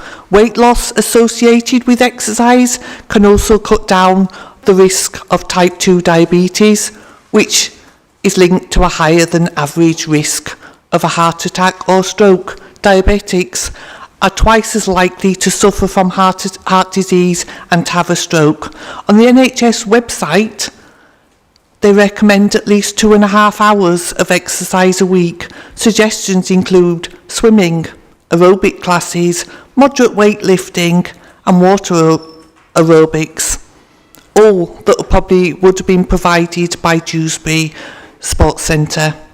Figures from the Kirklees Observatory estimated that by 2030, 10% of Kirklees residents would develop type 2 diabetes. A type 2 diabetic has a reduced life expectancy rate of between 10 to 15 years. Someone of South Asian descent is nearly twice as likely to develop type 2 diabetes. In 2020, it was reported that 27% of Year 6 children were classed as obese and a further 14% as overweight within the Dewsbury West ward. That's 41% of all Year 6 children in one ward to be found having a weight problem. The same report found that 12% of reception class children were deemed to be obese, with a further 11% classed as overweight. That's 23% of all 4 to 5 year olds attending school in that ward. You would have hoped that something might have actually been done regarding this, but we find that a further report in July 2024 saw the children's obesity rate across Kirklees rise yet again. On average, across the whole of Kirklees, it was 23%. Unfortunately, I was unable to find a breakdown of figures for individual wards, but you can't help but suspect that the figures will still remain above average for the Dewsbury West ward. Much has been spoken by cabinet members about working with our health partners to provide some solutions. You've had a year. Surely by now there should be some plan of action instead of just we're holding meetings. Today, Cabinet is to decide an option regarding the future of Dewsbury Sports Centre. The preferred option appears to be closure of this facility. In light of the evidence linking exercise to better health outcomes, life expectancy and mental well-being, and Dewsbury being a hotspot of social deprivation, type 2 diabetes, childhood obesity, I urge Cabinet to not go with this option. If there was a town that really needed its sports centre, I'd suggest that Dewsbury was that town. Thank you. Thank you for those questions. I think I've actually got 3 Cabinet members who wish to respond to different aspects of those questions. Shall I ask Councillor Turner to go first? Thank you. Yeah, thank you, Chair. I'm going to have a go at them all, am I? Right. Excuse me. First question was from Councillor Bramwell, talking about negligence. I'd be really surprised, and I'd love to see some evidence that this council has been negligent over the last few years. And it's all right sniggering at the back there, but the proof is better than accusations. We have dealt with the biggest single attack on local authority spending ever in this country's history. We've come through that. We still have a functioning council, unlike many others who've had to issue a dreaded Section 114 notice. We haven't done that. We have managed our finances incredibly well during incredibly difficult times. You said we closed libraries. Well, which ones?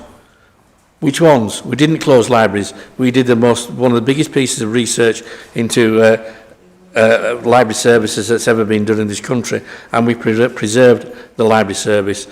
So much so that our head of libraries at the time, our chief librarian, actually got an award from the Queen for the work she'd done in that area. So I don't accept that bandying words around like closing libraries is acceptable, because it's simply not the case. Postpone the decision is here for today to be discussed, and we will make that decision at some point before the day is out. Dewsbury Regen, we embarked on a blueprint process some time ago. We need to regenerate Dewsbury Town Centre. It desperately is crying out for investment. It desperately needs people to go shopping there. It desperately needs, in the future, hopefully, to create more town centre living. It needs regeneration. And that's why we're investing the money. We're investing the money to create the town centres of the future. Then there we go. We haven't asked any funny quotes for DSC, because until we make a decision today, we don't need those quotes. We've done the research ourselves. We know what the costings are, what it's likely to cost, what it's going to cost, because we have our own experts within the council, and that's where those figures in the council report today come from. Our own experts who deal with these buildings day in, day out across the council of our 1,500 estate. John, you're right, hope might not be strategy, but if we don't have hope, what do we have? Let's be honest, we don't know what will happen in the future. Nobody saw in 2019 the invasion of a foreign country by a predator nation. When nobody saw the effects of COVID, all those sort of things came from. That's not right. Are we allowed to continue or not?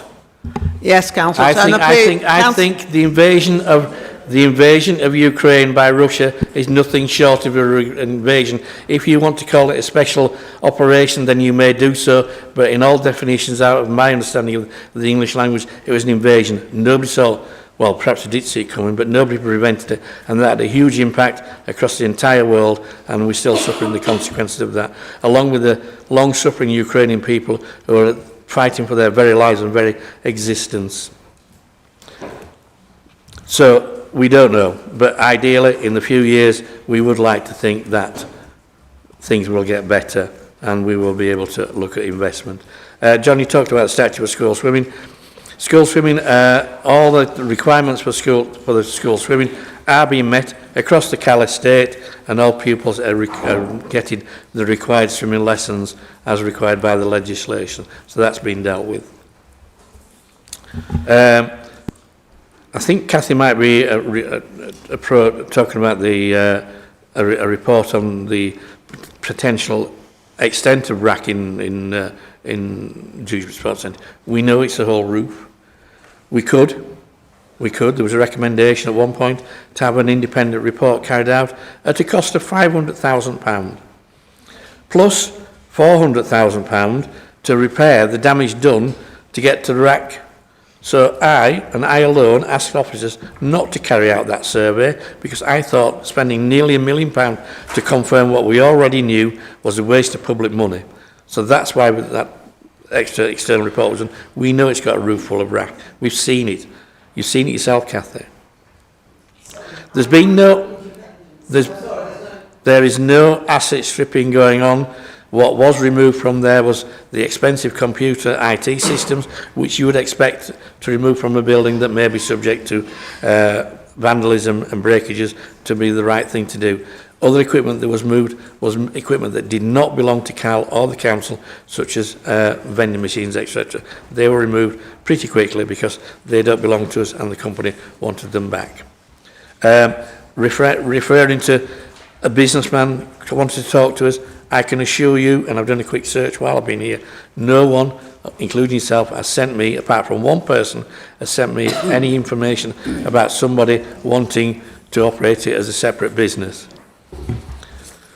Swimming pools in each area, it depends, define an area, there's not one in Golker as far as I'm aware, so not every area has a swimming pool. Most people have to travel to a swimming pool because simply the size of them and the amount of customers they need people to travel from outside. So I'm not sure how you define an area.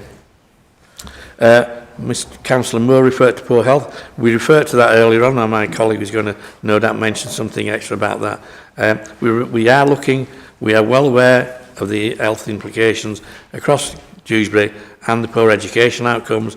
All those things have been well in view for a number of years, and that's why one of the reasons we're investing in Dewsbury Town Centre to try and bring up the economy, to create some better jobs, to create wealth for the town.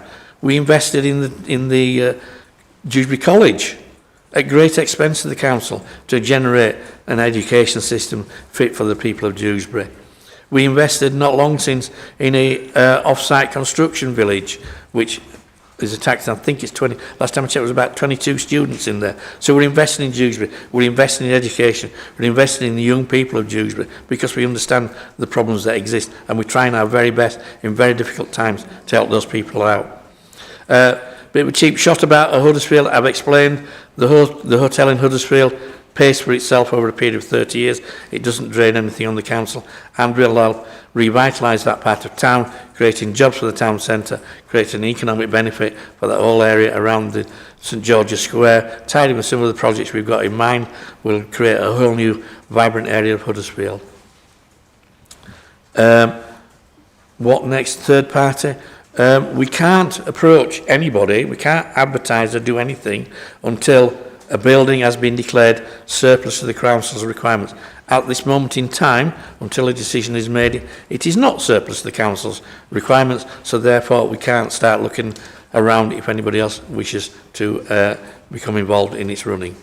And I believe that Councillor Addy will now pick up the exercise, type 2 diabetes, etc.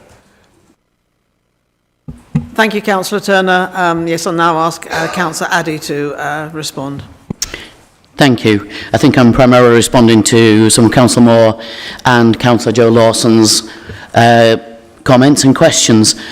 So, Dewsbury Sports Centre was not addressing the health inequalities that we see in the most deprived areas of Dewsbury. They were there whilst it was open and they've been there a long time. We are looking ahead to challenge those. Just an aside, but whilst we talk about the health inequalities in the most deprived areas, we also mustn't lose sight of those who do get help being active already, and there is capacity in leisure facilities already available across North Kirklees and neighbouring areas, and in the community itself, activities which the council is always keen to support.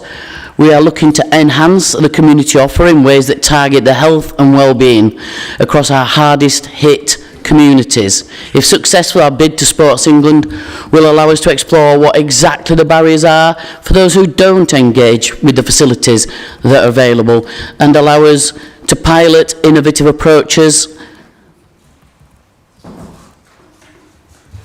across those areas and to develop well-being across those areas. Well-being is not just created by being active. Health and obesity are not just from being active, although of course, yes, I totally agree, Councillor Lawson, being active is very important to all those things. But well-being has many, many parts, and we are looking to address those in the hardest hits area of Dewsbury to improve those health inequalities, and a plan to look at the way we live there, the streets, people walking, feeling safe, as we were talking earlier, some of those things need to be addressed. Not feeling isolated, and the availability of affordable, nutritious food, all of which have been hit by cost of living. So we are looking to work with those most disaffected and most hit by the health inequalities. But Dewsbury Sports Centre was not addressing those over the past years.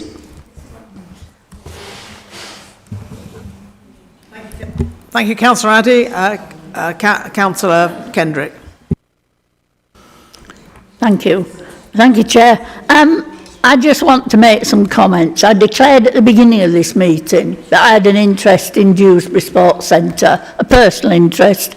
I've been a member of Pennine Canoe Club. In fact, I was one of the founder members. And for perhaps 40 years, we've used Dewsbury Sports Centre. I'm currently the president of that club.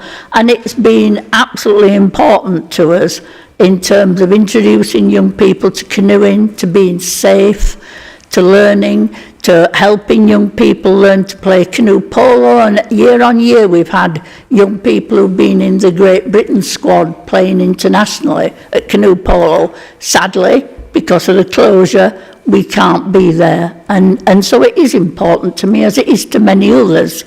However, this wasn't a planned closure. Who'd heard of RAC? Till somebody in government said, there's RAC, check your buildings. We checked council houses, public buildings, and suddenly there we find at Dewsbury there was also a RAC. And it is, whatever anybody says, this is about the money. We have had cut after cut after cut, and we are struggling, and this is an unplanned, enormous amount of money to find. The core business of this council is adult social care. I don't know whether you feel it is or not, it is, and children's social care. And that in legislation, which young person who's at risk would you not want us not to care for? Which adult who needs social care would you not want us to provide care for? And those are the key things that we have to fund. This is, and sad as it is, and it breaks my heart, but it is sad that it's come to this. This is absolutely about the money, an unplanned demand on our budget that we haven't got at the moment. The one thing that I will push for and hope in the future, and I think hope is absolutely right, is that we are able to plan and build a pool for Dewsbury. But it can't be now because we just don't have that money. Thank you. Thank you, Councillor Kendrick. I believe that certainly a member of the public wanted to come back here. Did you want to come back on another question? I mean, another question, not on something that you've just heard.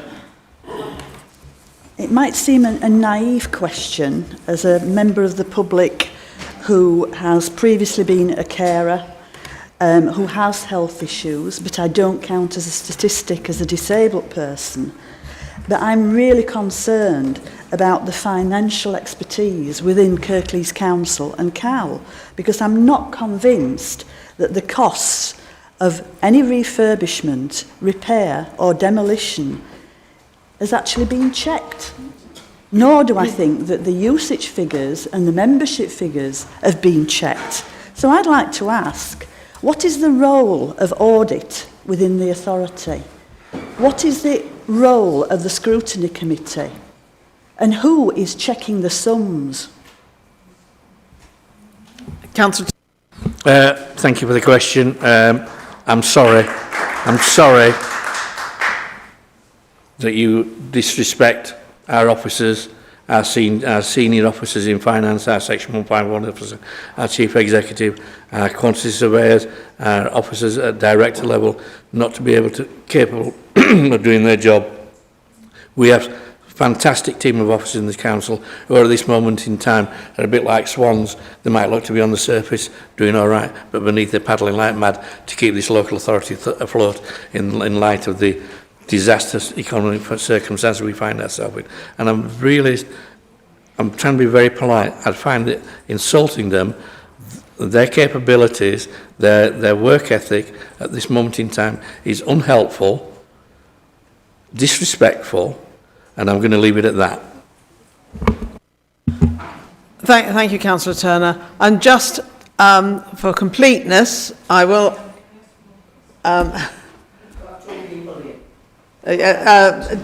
well, sorry, Jennifer Devlin, as a member of the public, you didn't speak earlier, but I will let you come in now. Briefly, please. Well, thank you. I just want to say that a decision is a decision is going to be made this afternoon, apparently, on the future of a sports centre for a town of 70,000 people. And in the absence of properly tendered estimates for the cost of it, in the absence of a proper structural survey of the RAC and how serious it is. I mean, I saw the report and it didn't have any red lines for the dry side, for example. So why has the dry side got to close? How is it that buildings all over the country are being propped and otherwise brought into use because they are so crucial for their local communities, but not here in Dewsbury? How is it that this decision is being made by a cabinet that doesn't have a single representative from Dewsbury or Batley in it? How can that be that you make decisions for us and yet we're not represented? I simply don't understand how this is local democracy. And I don't understand how it can be local democracy when a lot of the answers are provided by Councillor Turner, who reads from a script at pace and mumbles. I can't make out what is being said, so I haven't been able to participate in this meeting at all in a democratic way. I haven't heard the answers. Thank you, Jennifer Devlin. I will respond on those points. All Batley, Dewsbury, Murfield, I believe, members have been involved in consultation on the issues here. They've all been made well aware, or had the opportunity to be made well aware of all the issues. They may not be on the cabinet, but we have for the last year. It's hardly a very sudden response that we're making here. Everyone has been well aware of all the issues for the last year. I will also say that there's certainly lots of people checking our figures, etc. We are audited both internally and externally. We are under responsibility as a cabinet to ensure that we are not negligent, that we do provide best value and may get the best value for the money that we are spending, the public's spending. As I think Councillor Kendrick said, it was Councillor Turner, our core business is adult social care and children's social care, and that 60%, at least 60% of our finances go on that. But despite all that, we are investing at least £60 million into Dewsbury. Unfortunately, that £60 million is earmarked for other aspects of the town, but those aspects of the town will bring the town up, and hopefully, as others have said, later in the day there may be the opportunity, or if there is the opportunity, then we will be able to provide a sports centre or a swimming pool. I think it's the swimming pool that is missing rather than wider leisure centres. There is one other member of the public that just wishes to say something, so I'm sorry I don't know your name, but I'll call you in now. Yeah, is it on, yeah? Yeah, my name's Logan Bramwell.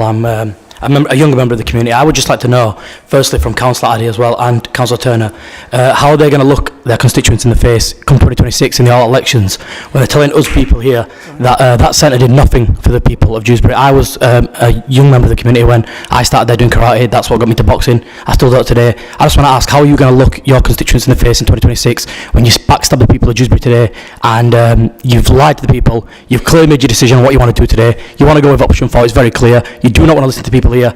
And just want to reference Councillor Addy, I think it is. She keeps going back to the same point. It was not beneficial. It's not a beneficial thing to the community. It didn't reduce the numbers of obesity and health risks when it's evident it has. There's many people here today that can testify that it has. And I think, first of all, they need to stop lying to the people. It's very clear. People that watch this live stream today will see that this Labour Council has lied time and time again. And you're going to get rejected at the ballot box come 2026. And that's a fact. Councillor Addy, will you please ignore his last remark but respond to the others? Thank you. I think you maybe misunderstood what I was saying. I was not saying there aren't health benefits to people going to a leisure centre, and the people who go there will have benefit from going there. The people who people are referring to as in the most deprived areas, those health inequalities have existed for many years now, all through this terrible period of underfunding of local government. Sorry, can I speak now? Thank you. I do object to being called a liar, because what I'm speaking of, I believe, is true. But just having a health centre in Dewsbury will not change the difficult situations people find themselves in the most deprived areas of Dewsbury and Batley. It's really unfortunate that this rack has been found here and that this centre is in this situation. But when people are talking about the most deprived areas of Dewsbury and Batley, they are not going to be influenced by this, because having the sports centre there hasn't changed that situation in all these recent years. That's why we're looking to target those in other ways. Thank you, Councillor Addy. As I said, for completeness, I will now ask members of the council if there's any further new questions that they wish to put. Councillor Paul Moore.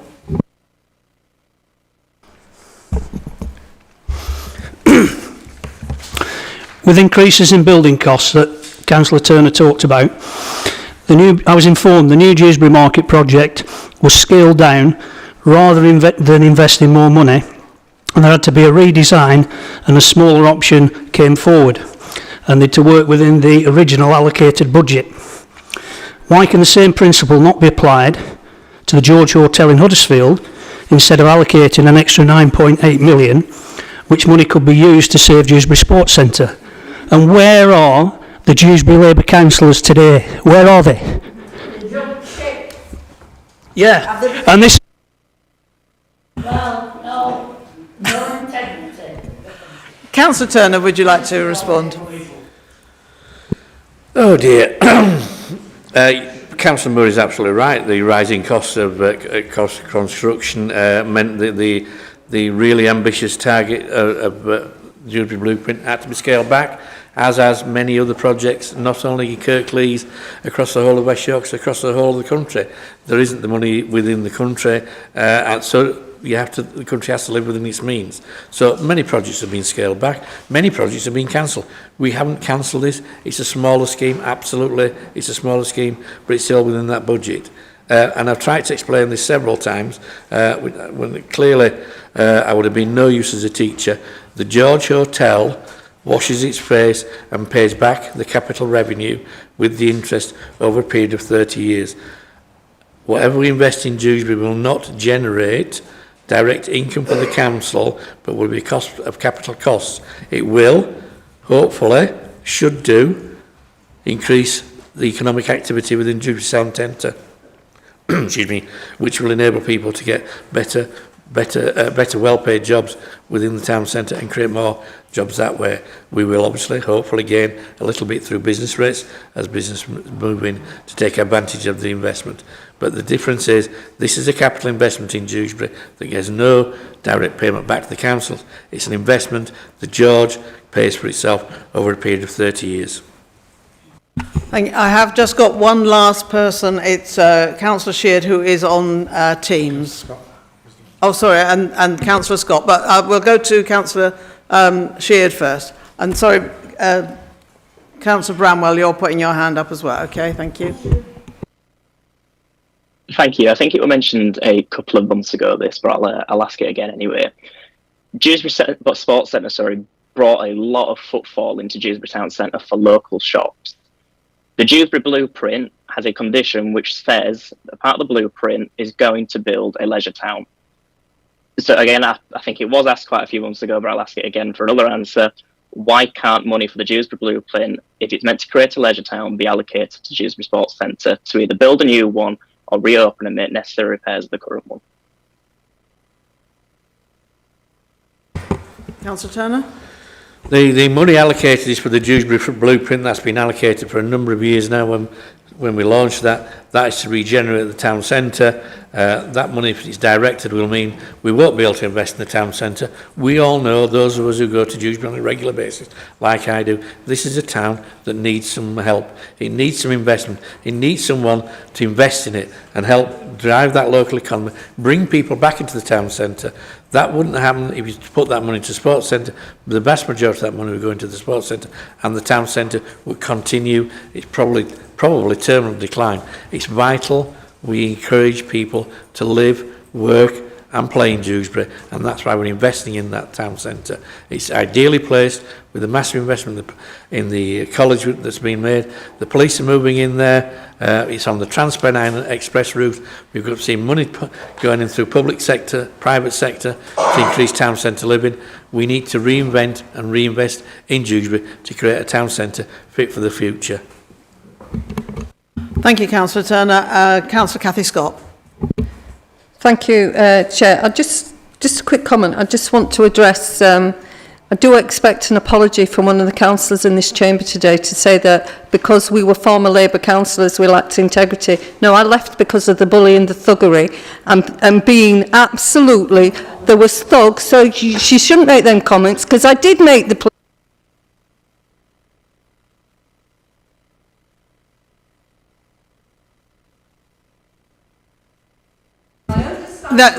Councillor Scott, you're not actually speaking to the paper.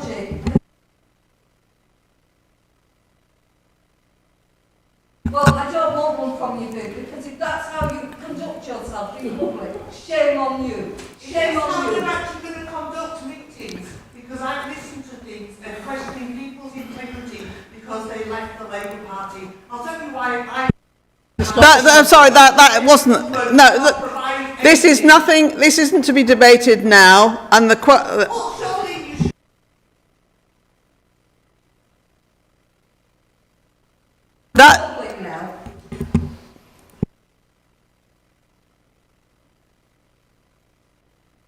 This is a Labour law for you. We've got one more question from Councillor Bramwell. Very much. In my opening remarks, I made a couple of comments. One I made about the libraries. It was because the libraries were being looked at, and the information that I said originally was incorrect about the libraries, not about the mental health, not about the closure of youth centres, not about the customer service centres, not about the town halls, and not about the privatisation of care homes, but the libraries. Councillor Turner is right, so I apologise and withdraw that comment just to demonstrate accountability for you, Councillor Turner. What I do want to state is the following. It is, in my eyes, laughable to sit here, having been raised in Dewsbury all my life, and listen to cabinet members not from this area, our area, and tell us about the needs, tell us about the local lives, tell us about the experience, tell us how incredible things are in certain areas when I can tell you they are not. Councillor Addy, who has made some comments today saying that the sports centre did not support those most vulnerable or something to that nature. It is absolutely not correct. The sports centre, not only was it a sports facility, it bridged a gap, which I've said time and time again in these cabinet meetings. The sports centre bridged a massive gap with grassroots organisations. I've sat here and I've told you about my residents' lives in Westborough today. Grassroots organisations took young people out of these areas, took them to the sports centre. Have you got a question, please? Yes, I'm going to get to my point, Chair, if you give me one moment. The point that I'm trying to make is the data, the evidence and the feedback is there and you are doing nothing about it. So what I ask the Cabinet is this. What are you doing to prioritise cohesion in North Kirklees, especially Dewsbury, and what promise can you give to to the constituents of North Kirklees and the residents of Dewsbury to prioritise a swimming facility in that town centre. So, wait, are you wishing to respond to that, Anne? I think somebody else might want to. Yes, they will have taken people there, and that's great to hear that, and I do hope they're able to take them to other venues. We're hoping that we will be able to work forward where we take things to the communities and have the communities themselves able to do things with that. It's not about not knowing. When I was a child, Dewsbury was my hometown. I'm born in Dewsbury.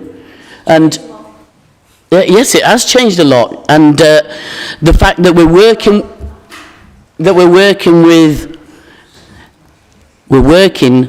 to look across the area, and that we'll be working with yourselves. And aside from that, I'm listening.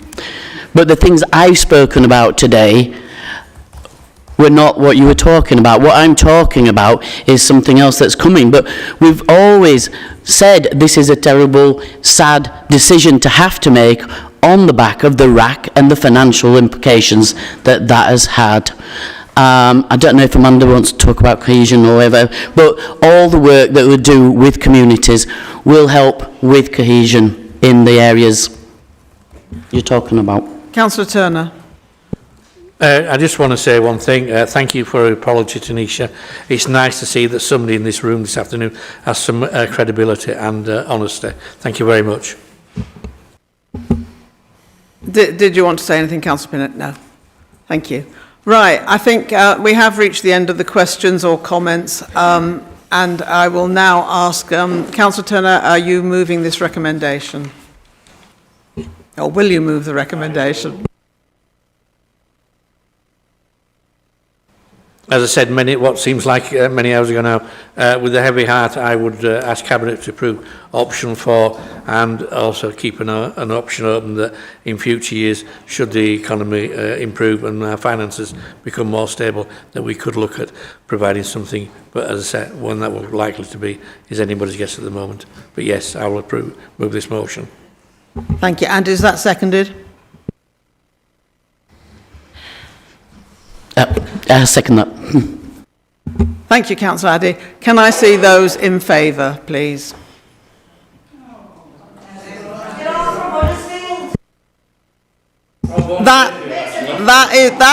That is carried. Thank you. We will move on to the next item, unless anybody wants to take a quick break.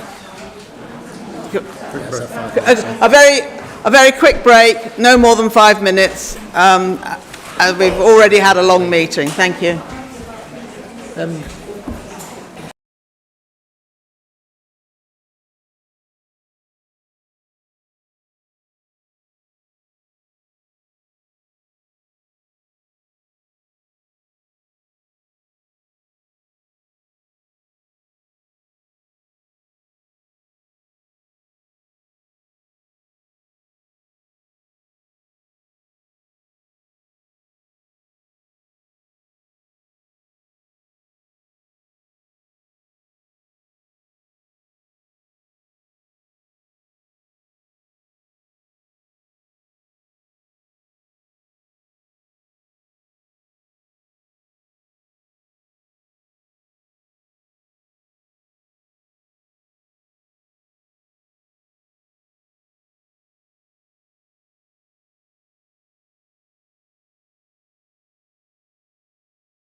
had that quick breather. Moving on to the next item, which is Buxton House compulsory purchase order. Again, there's a private paper attached to this one, very short one, so I trust you have all read this one. Everyone's nodding to say yes. Right, I will hand over then to Councillor Moses Crook to present the report. Thanks, Chair. Hopefully this will be slightly less controversial than the last item.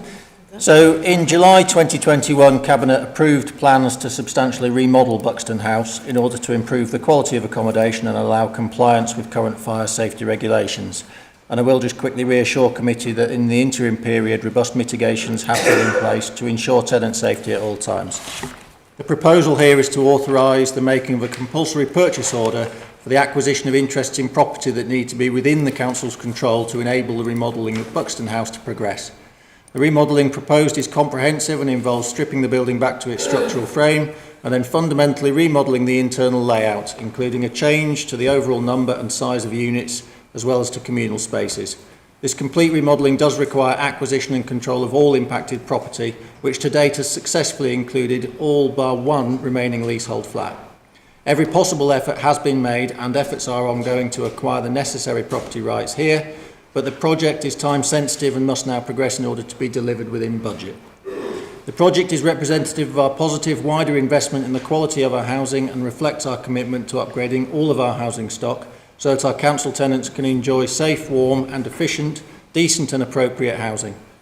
There is no additional financial implication in progression of this CPO, with costs already included in the overall Buxton House remodelling project budget of £16 million, part of our broader £57 million programme of investment in high-rise housing, all of which is funded through the ring-fenced housing revenue account with no impact on the general fund or the council's wider financial position.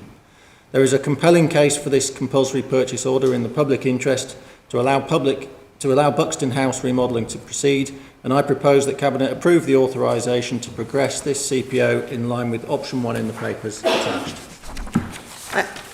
Thank you, Councillor Crook. Councillor Munro, you have a question? Yes, thank you very much, Chair. I understand why the council want to proceed on this, but we haven't been able to make contact with the resident leaseholder, and there is a human element to this. Ultimately, if the Cabinet approve this compulsory purchase order today, you're actually forcing the leaseholder resident out of their home and forcing them to basically for them to give up the lease on council terms.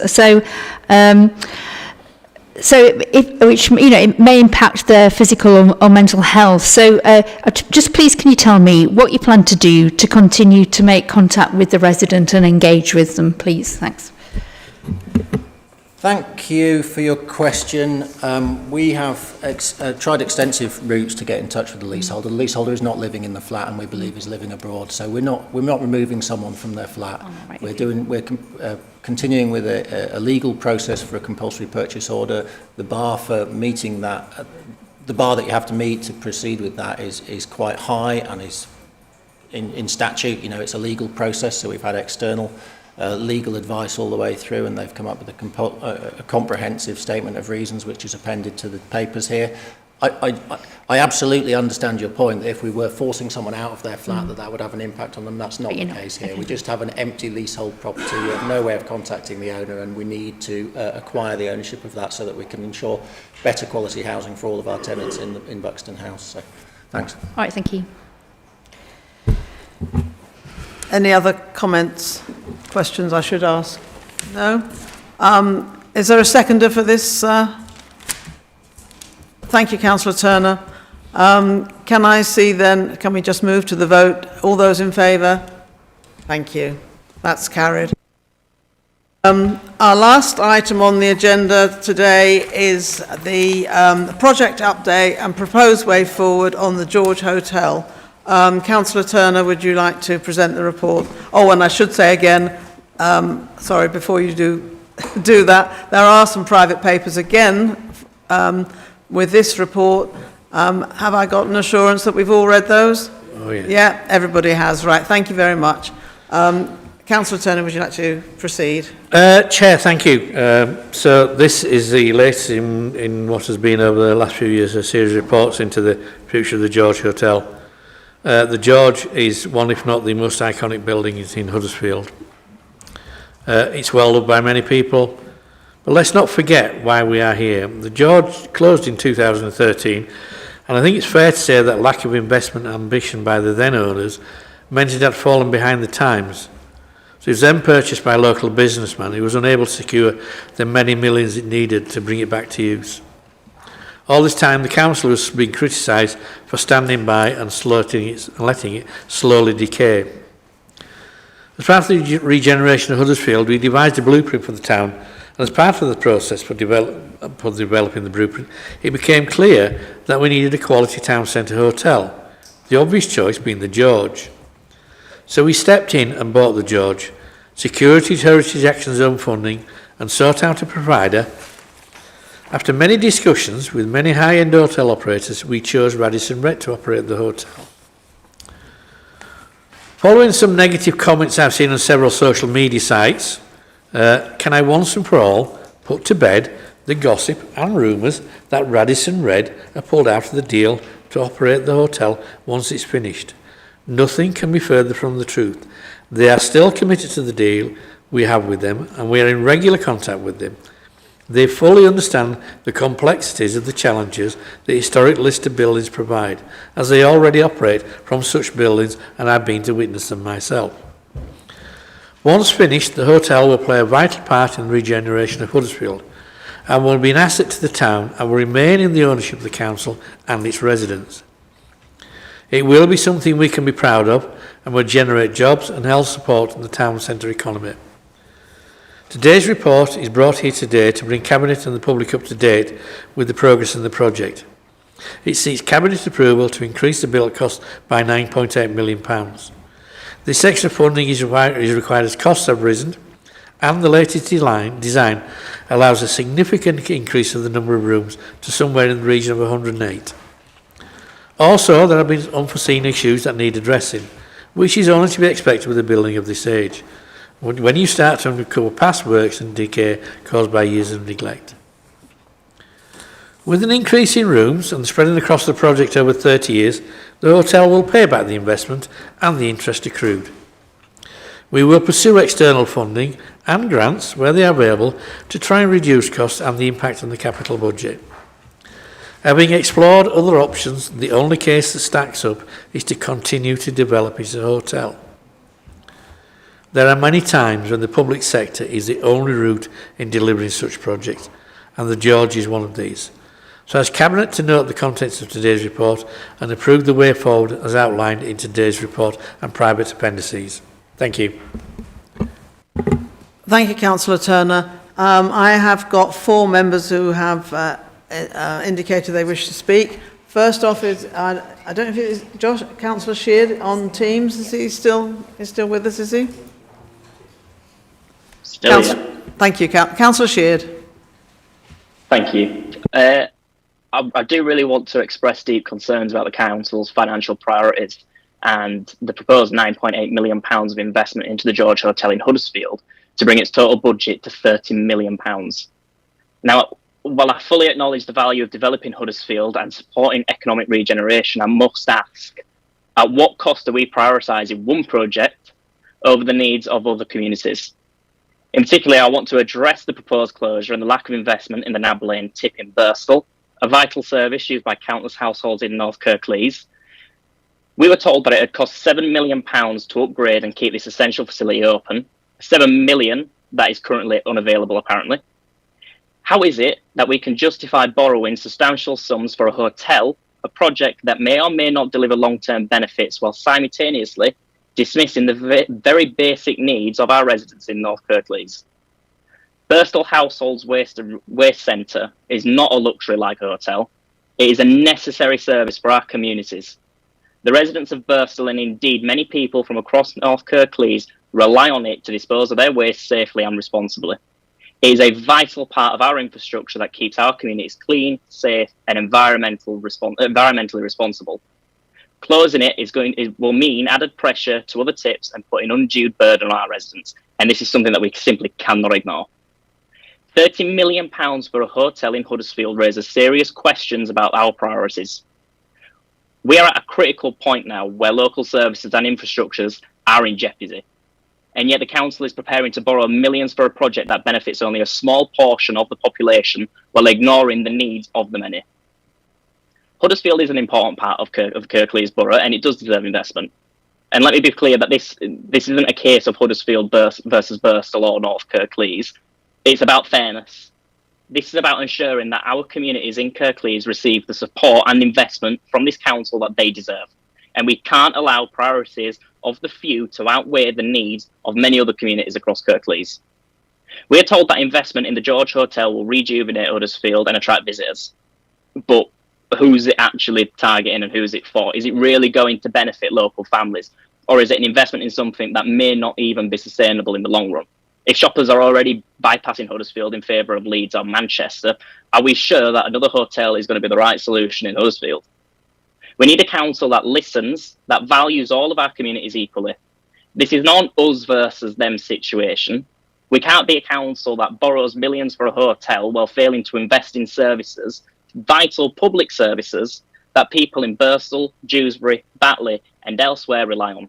We can't ignore the environmental and public health impacts of neglecting our local waste facilities, our sports centres and other public spaces. The Cabinet seriously needs to reconsider its priorities. You need to invest in the things that matter to most people in Kirklees. We need to secure correct waste disposal, accessible sports and leisure facilities, and a council that puts people first. I ask the council now, is the George Hotel in Huddersfield really more important than Dewsbury Sports Centre, than Batley Baths, or Nab Lane Tip in Birstall? Is it more important than anything else? Is it more important than prioritising vital public services? We need a balanced approach that values every community and recognises that the health and well-being of our residents. Can Councillor Turner answer your question, please, Joshua? Yep. No, I was just about finished. Thank you. I'm sure there was a question in there somewhere, but I'm not quite entirely sure where. I think this is a 6th, 7th, I don't know, I've lost count of how many times I've tried to explain this afternoon. We will be borrowing money for the George, you're absolutely right, but the income we will generate from our deal with Radisson Red means that money will be paid back and the interest accrued over a period of 30 years, at which point that money will be then able to use for providing service throughout the council. Excuse me. It's not a case of priorities in one area over another. This was planned years ago. What else would you propose we do with the George? We have looked at all options. It's not suitable for office space. It's not suitable to be converted to flats. It's not suitable for retail space. Shall we let the pinnacle of a great 2-star listed building in Huddersfield fall into a heap on the ground? How's that going to regenerate Huddersfield? Where's the benefit from that? It will generate jobs. It will generate income. And as I said earlier, along with the other schemes we have planned for that area, will create huge economic benefits across that part of town. I speak to businesses on a regular basis. I speak to the university. I speak to colleges. I speak to all sorts of people. And they all tell me how embarrassed they are when they invite a client from abroad, perhaps, to look for investment or to sell them something or to buy new equipment. And what do we do? What do? They put them in a hotel in Halifax or Leeds.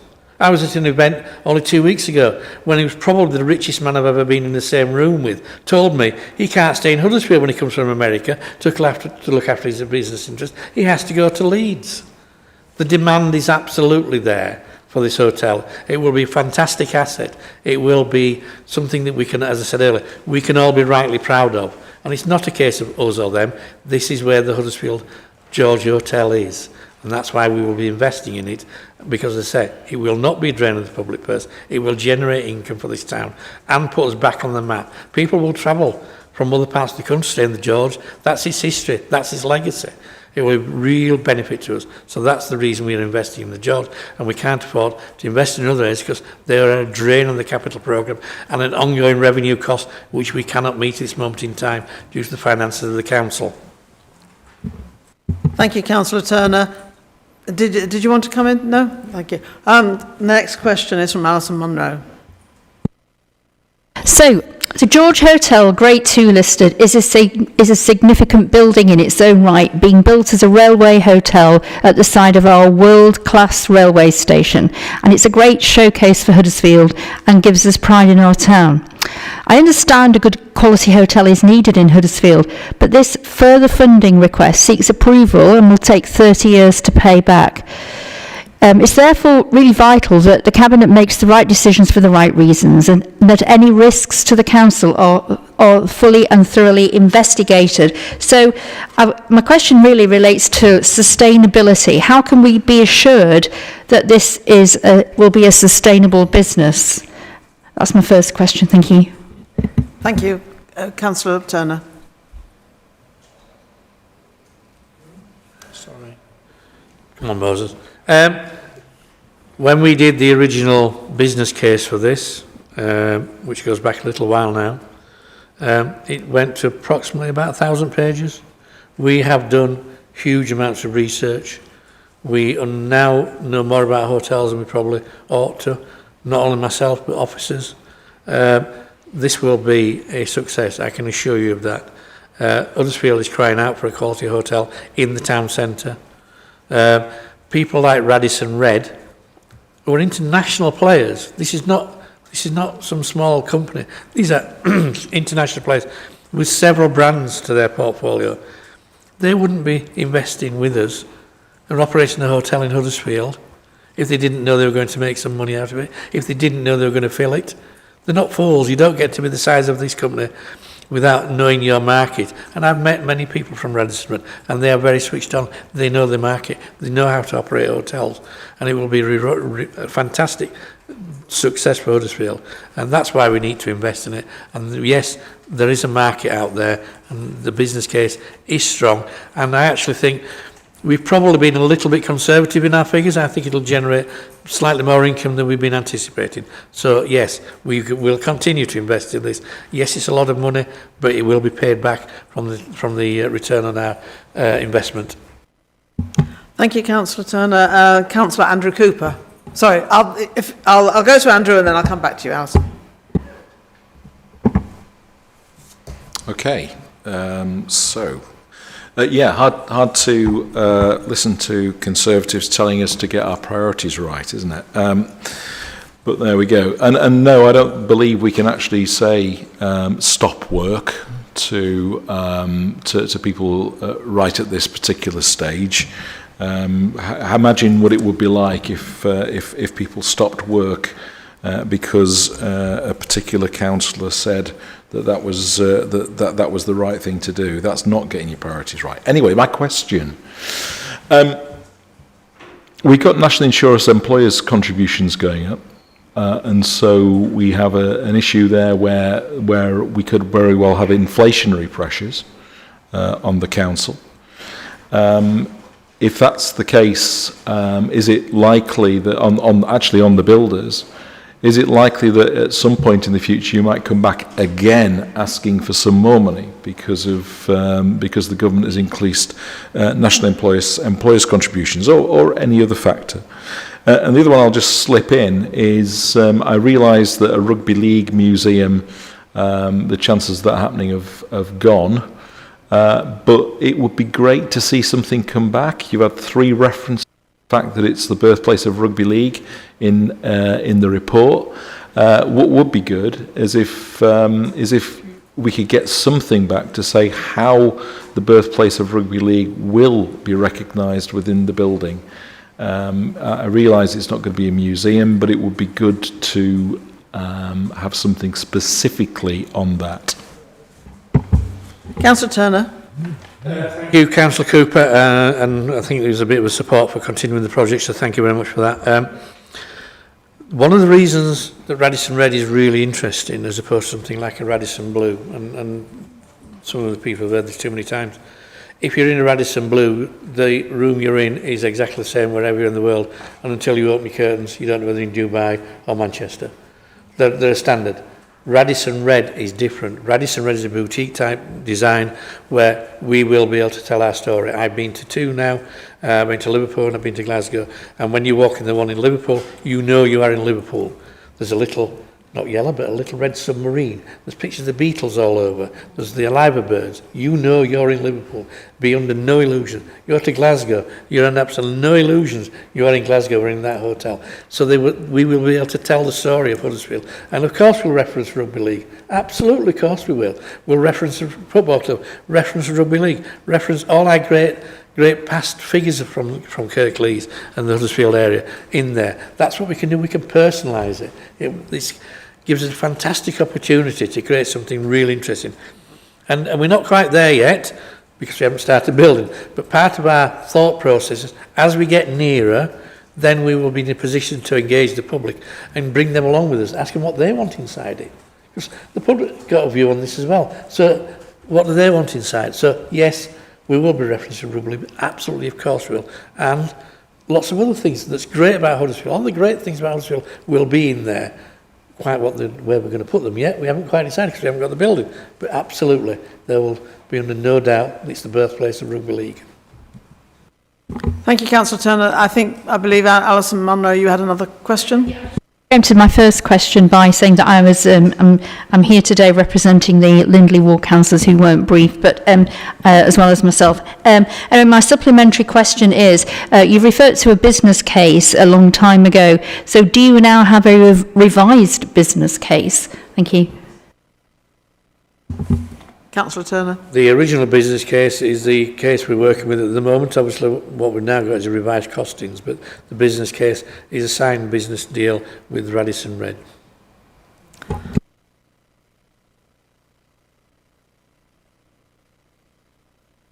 It isn't.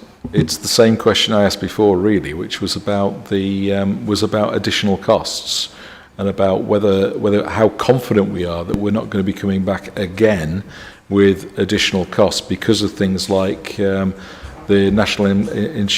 employers' national insurance contributions, as an example.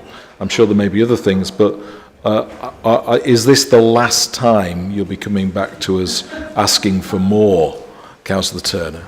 I think it's really interesting that you managed to weave into your dislike of the increase in national insurance at the recent Labour budget that will pay for vital services across the country. But since you don't know what you're saying, it's going to increase costs. You're implying that it's going to increase costs for everyone, and therefore it wasn't a good thing. It's actually a good thing because we have to accept that we need to raise money to pay for the last 14 years of mismanagement and underinvestment in the company.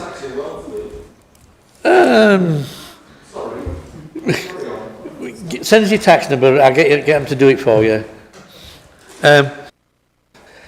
Who knows? No, we don't anticipate coming back. We have been working very closely with the company. We have costs agreed with them at the moment, and as soon as we can get this approved, we'll be signing a fixed cost contract with them, like any other deal. That's what we will do, and hopefully, I mean, I can't predict, who knows, but you know, we've got an important thing happening abroad at the moment that might impact our lives, who knows. But no, we are confident that this is the last tranche of money and we can deliver a fantastic opportunity, a fantastic hotel for the residents of Kirklees within that budget. Thank you, Councillor Turner. Are you moving the recommendation? I'm absolutely moving it. Can I see a seconder, please? Thank you, Tyler Hawkins. Can I see those in favour?